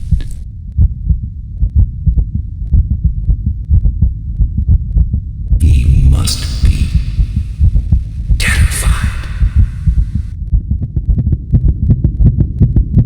His heart will burst. Surely it will burst.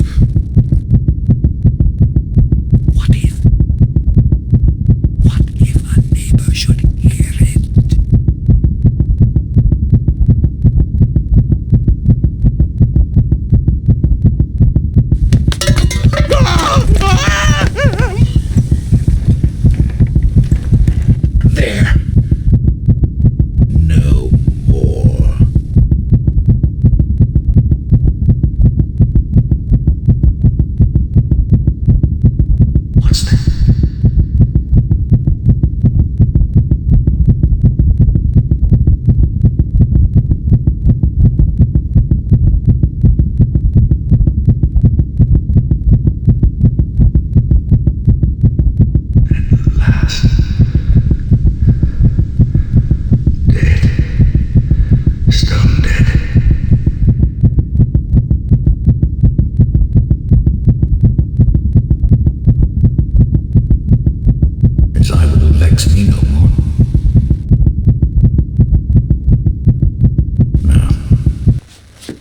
What shall I do with the body?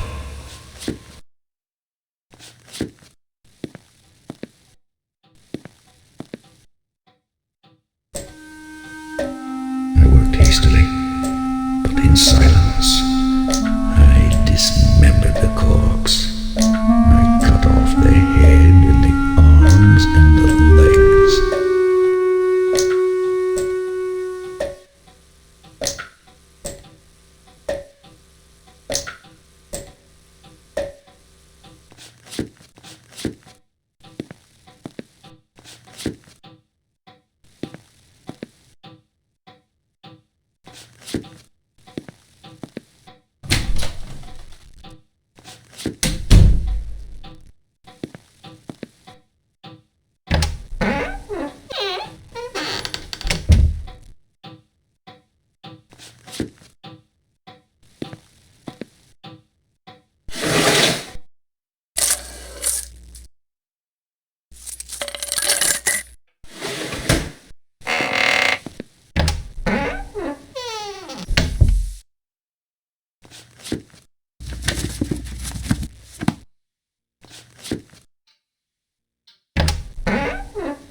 There, all deposited neatly between the scantlings.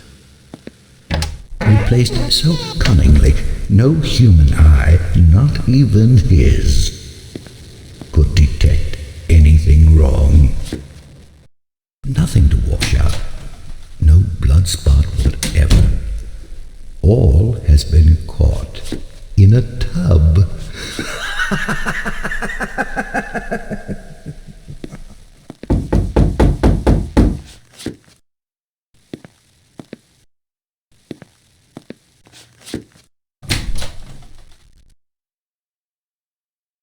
Sorry to disturb you, sir, but somebody or other heard a scream or some such. Called us up. We've got to check these things out. What are you doing awake at this hour? That'll do, Finlay.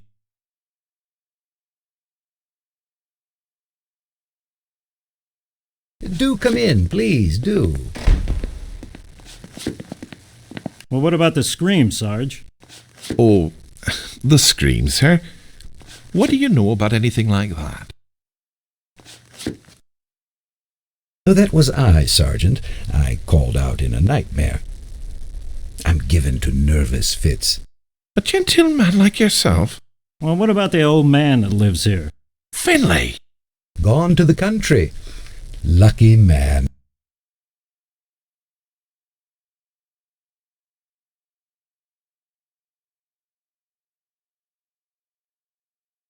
Might we be looking about a bit?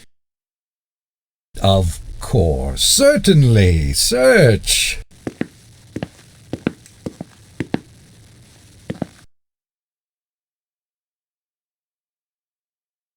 Check over there.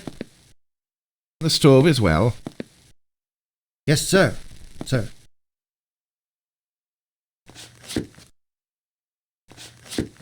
You'll want especially to look into the old man's room. Yes, look particularly here. In here, boys. Watch it. Sorry. Sit, all of you. Do. Don't mind if I do.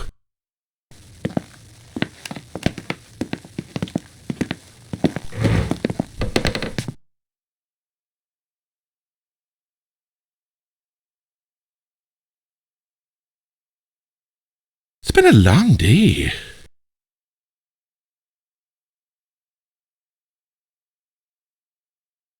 He keeps his treasure in that drawer there.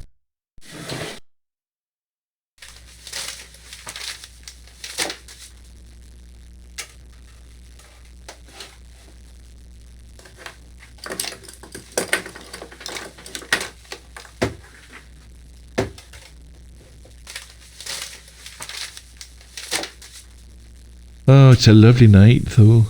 The stars are out in all their glory. Hasn't been disturbed, sir. Well, everything seems to be in order. Don't go. No, stay. Stay a moment. Rest yourselves from your various fatigues.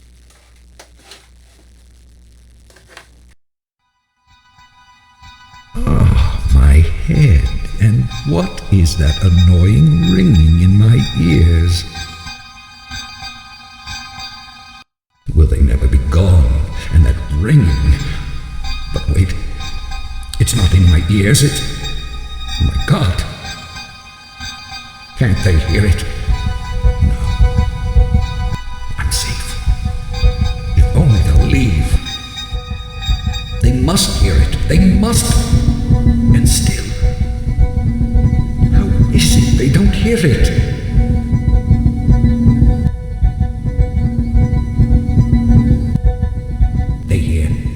They suspect. They know. They're mocking me. Villains, cruel villains. Stop! Stop!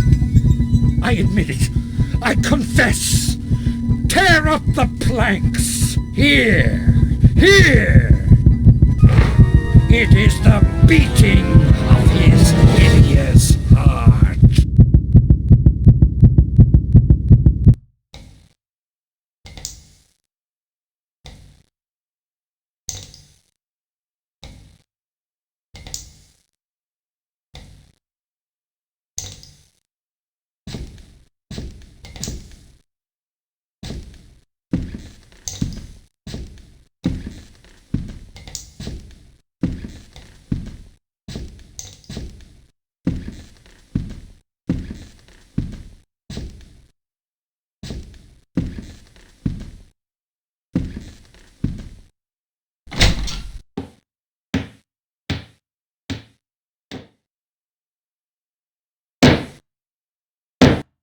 I have determined to place my dear niece in the lower vault.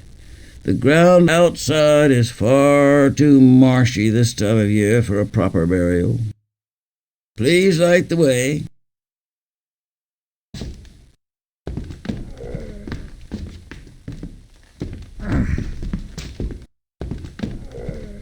I made my descent to the cellar, my companions with their dreadful burden just steps behind.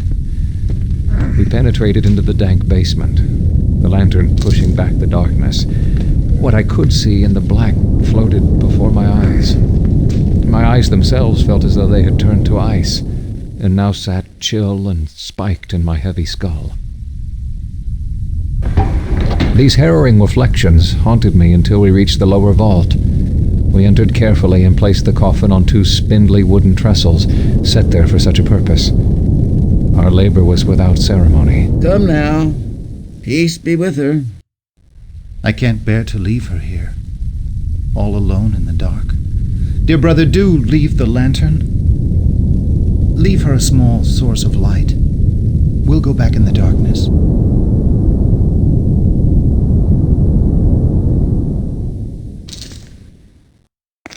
Thank you.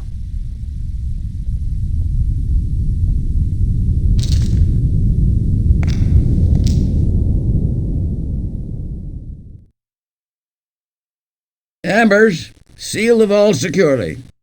Leave the key with me. Come, gentlemen.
Another of her trances.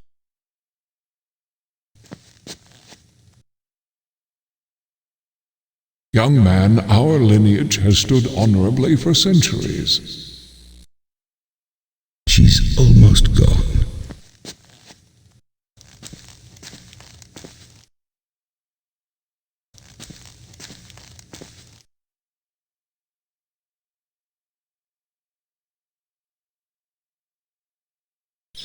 Ever less the happy cousin I remember from my youth.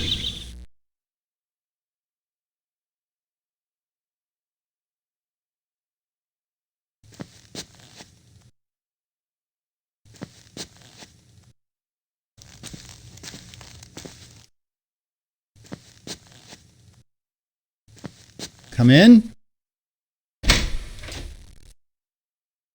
Dearest Aegeus, the day is soon upon us.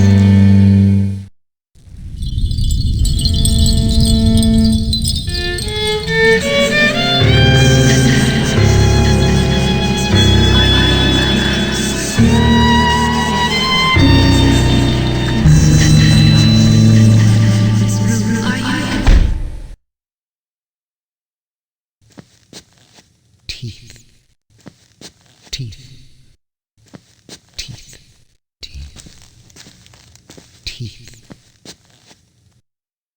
teeth, teeth, teeth, teeth, teeth, teeth, teeth, teeth.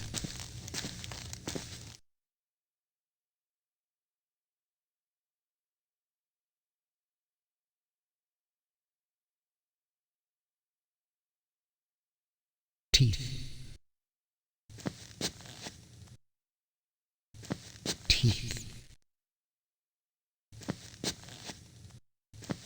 teeth, teeth, teeth, teeth, teeth,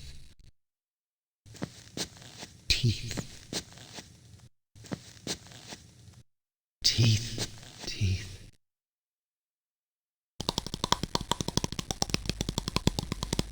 Teeth, teeth,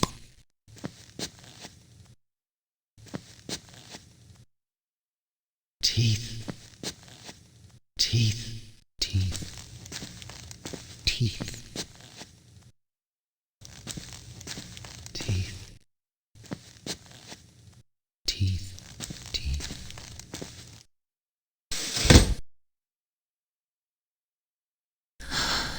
Aegeus, look after Berenice.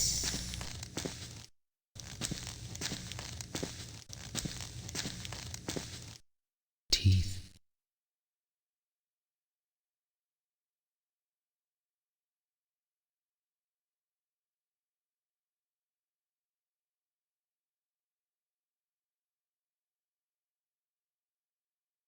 teeth.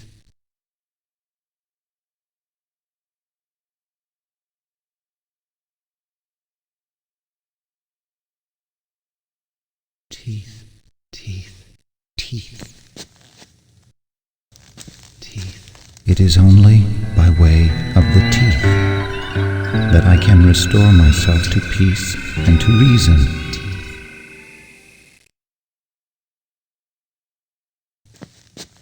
Want to see me? I don't. Oh, Jesus, Mary, Joseph, I don't. Oh, no, I just saw it. Not me. My lord, we just looked in on Berenice. I can scarce say it. She is no more.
My lord, a cry in the dead of night. We went in search. Oh, my lord, her grave disturbed, sir.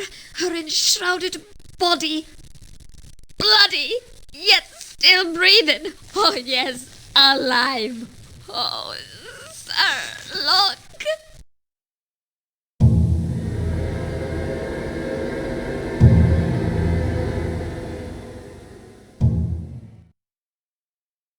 Oh, sir, what's this?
She's alive. I know it.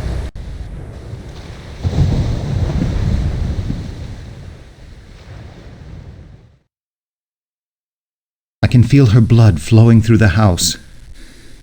I hear her whisper. I hear her very heart.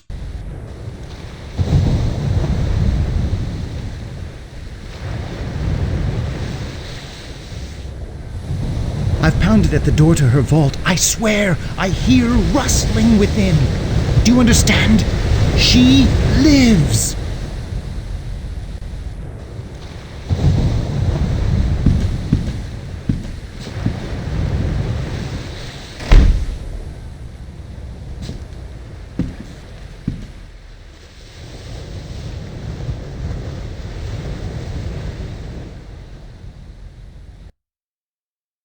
Your brother has lost his sanity.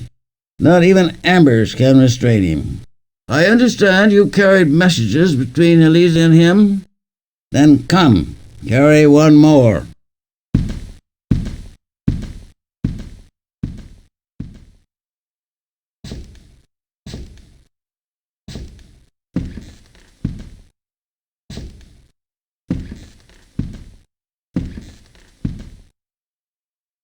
Henry is of an exceedingly sensitive nature. When such a man succumbs to delusions, it's best to bring him slowly around by way of that same delusion. He believes Elise to be alive. Let him receive a letter from her. Deliver him this message. Let him believe it to be from Elise. Let him read by her own hand that she is no more.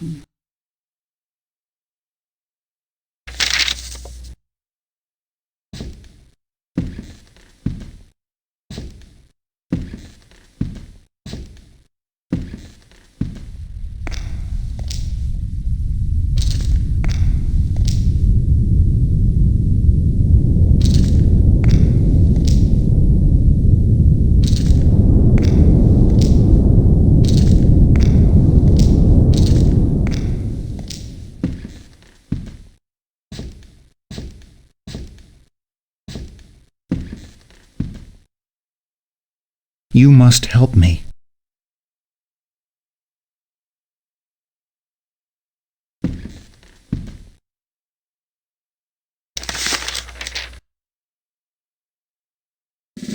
After dusk. It's after dusk now.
I tried to follow, but my haste made me clumsy.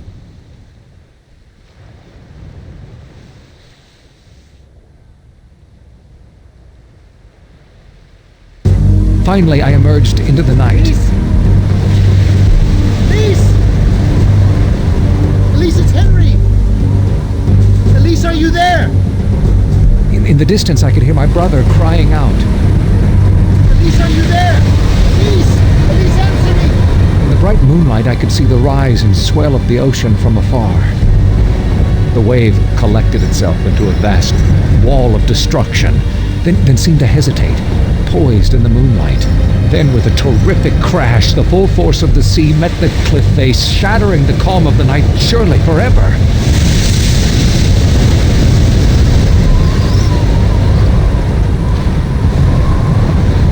Miraculously, Henry had escaped. He lay panting on the cliff edge, then rose to survey the scene of his near demise. As I watched him, I saw a second silhouette emerge from the brush behind. Henry turned and pronounced the name I dared not utter. Elise? But it was not Elise.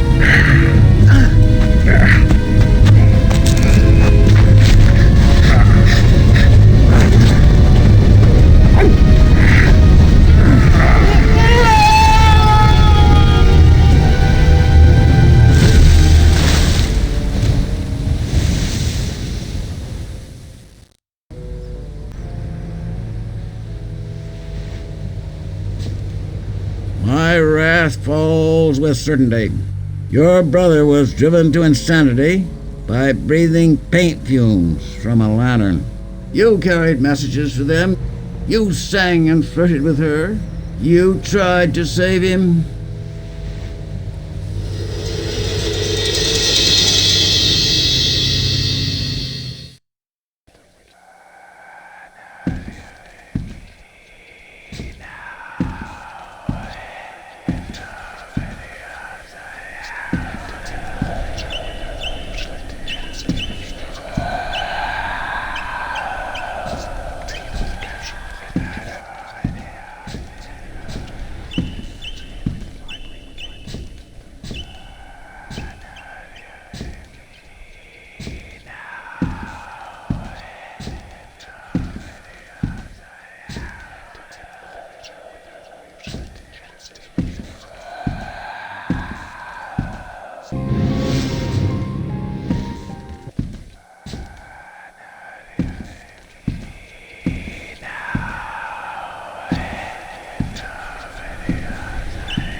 He's so distant.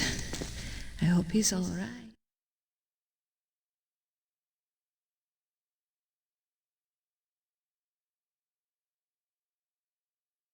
Aegeus? Huh? I'm sorry to distract you. I wanted to tell you, Cook's chosen duck for the wedding feast.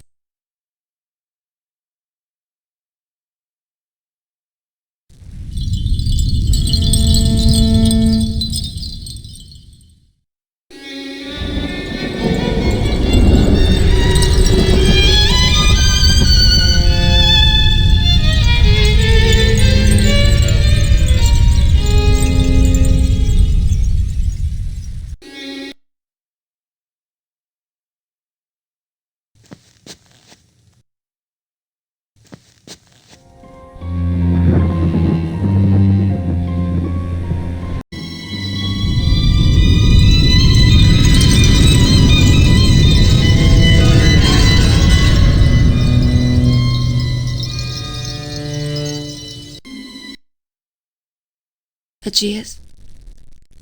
Darling? Oh, you're occupied. I'll return at a better time.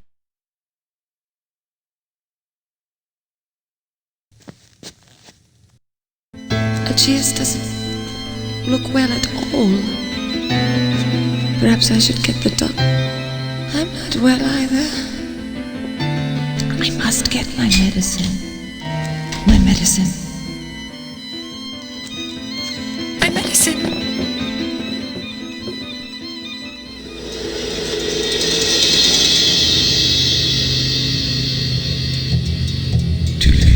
What's to be done?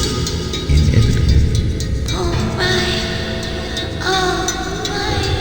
I'm sorry. She's gone.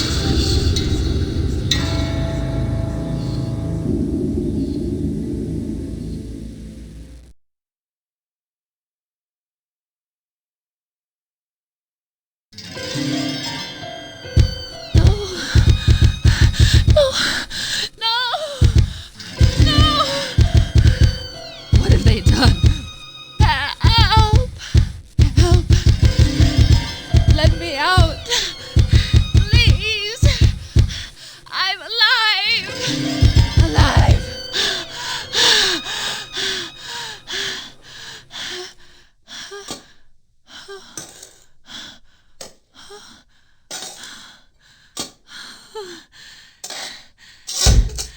Thank God!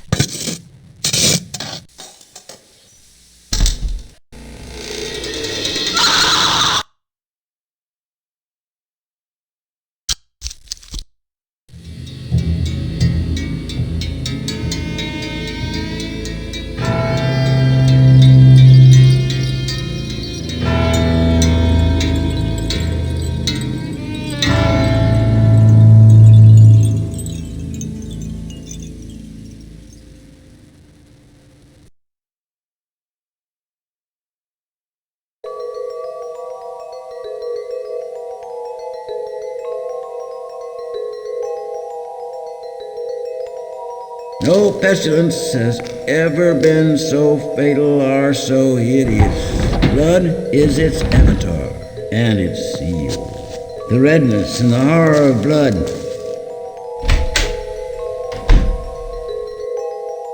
For me, the celebration has just begun.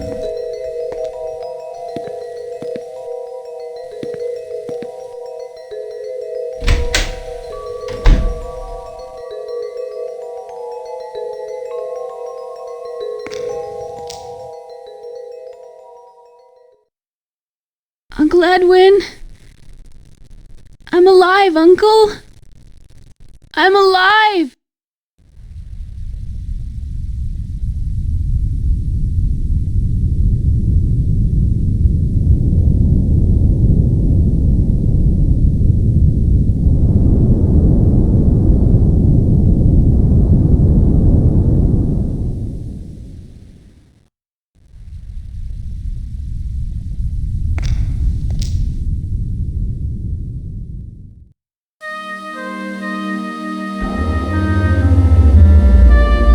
The full import of the lantern the madness-inducing fumes, Henry's premonitions. All these came clear to me at once, and I could feel and hear a great rending, as of a mirror breaking, roll throughout the house, growing in volume and strength. And even as I looked on, the house around us, the vault, the lantern, Elise, her bloody eyes, all shattered into 100,000 shards, shattered as did the dark depths of my very soul.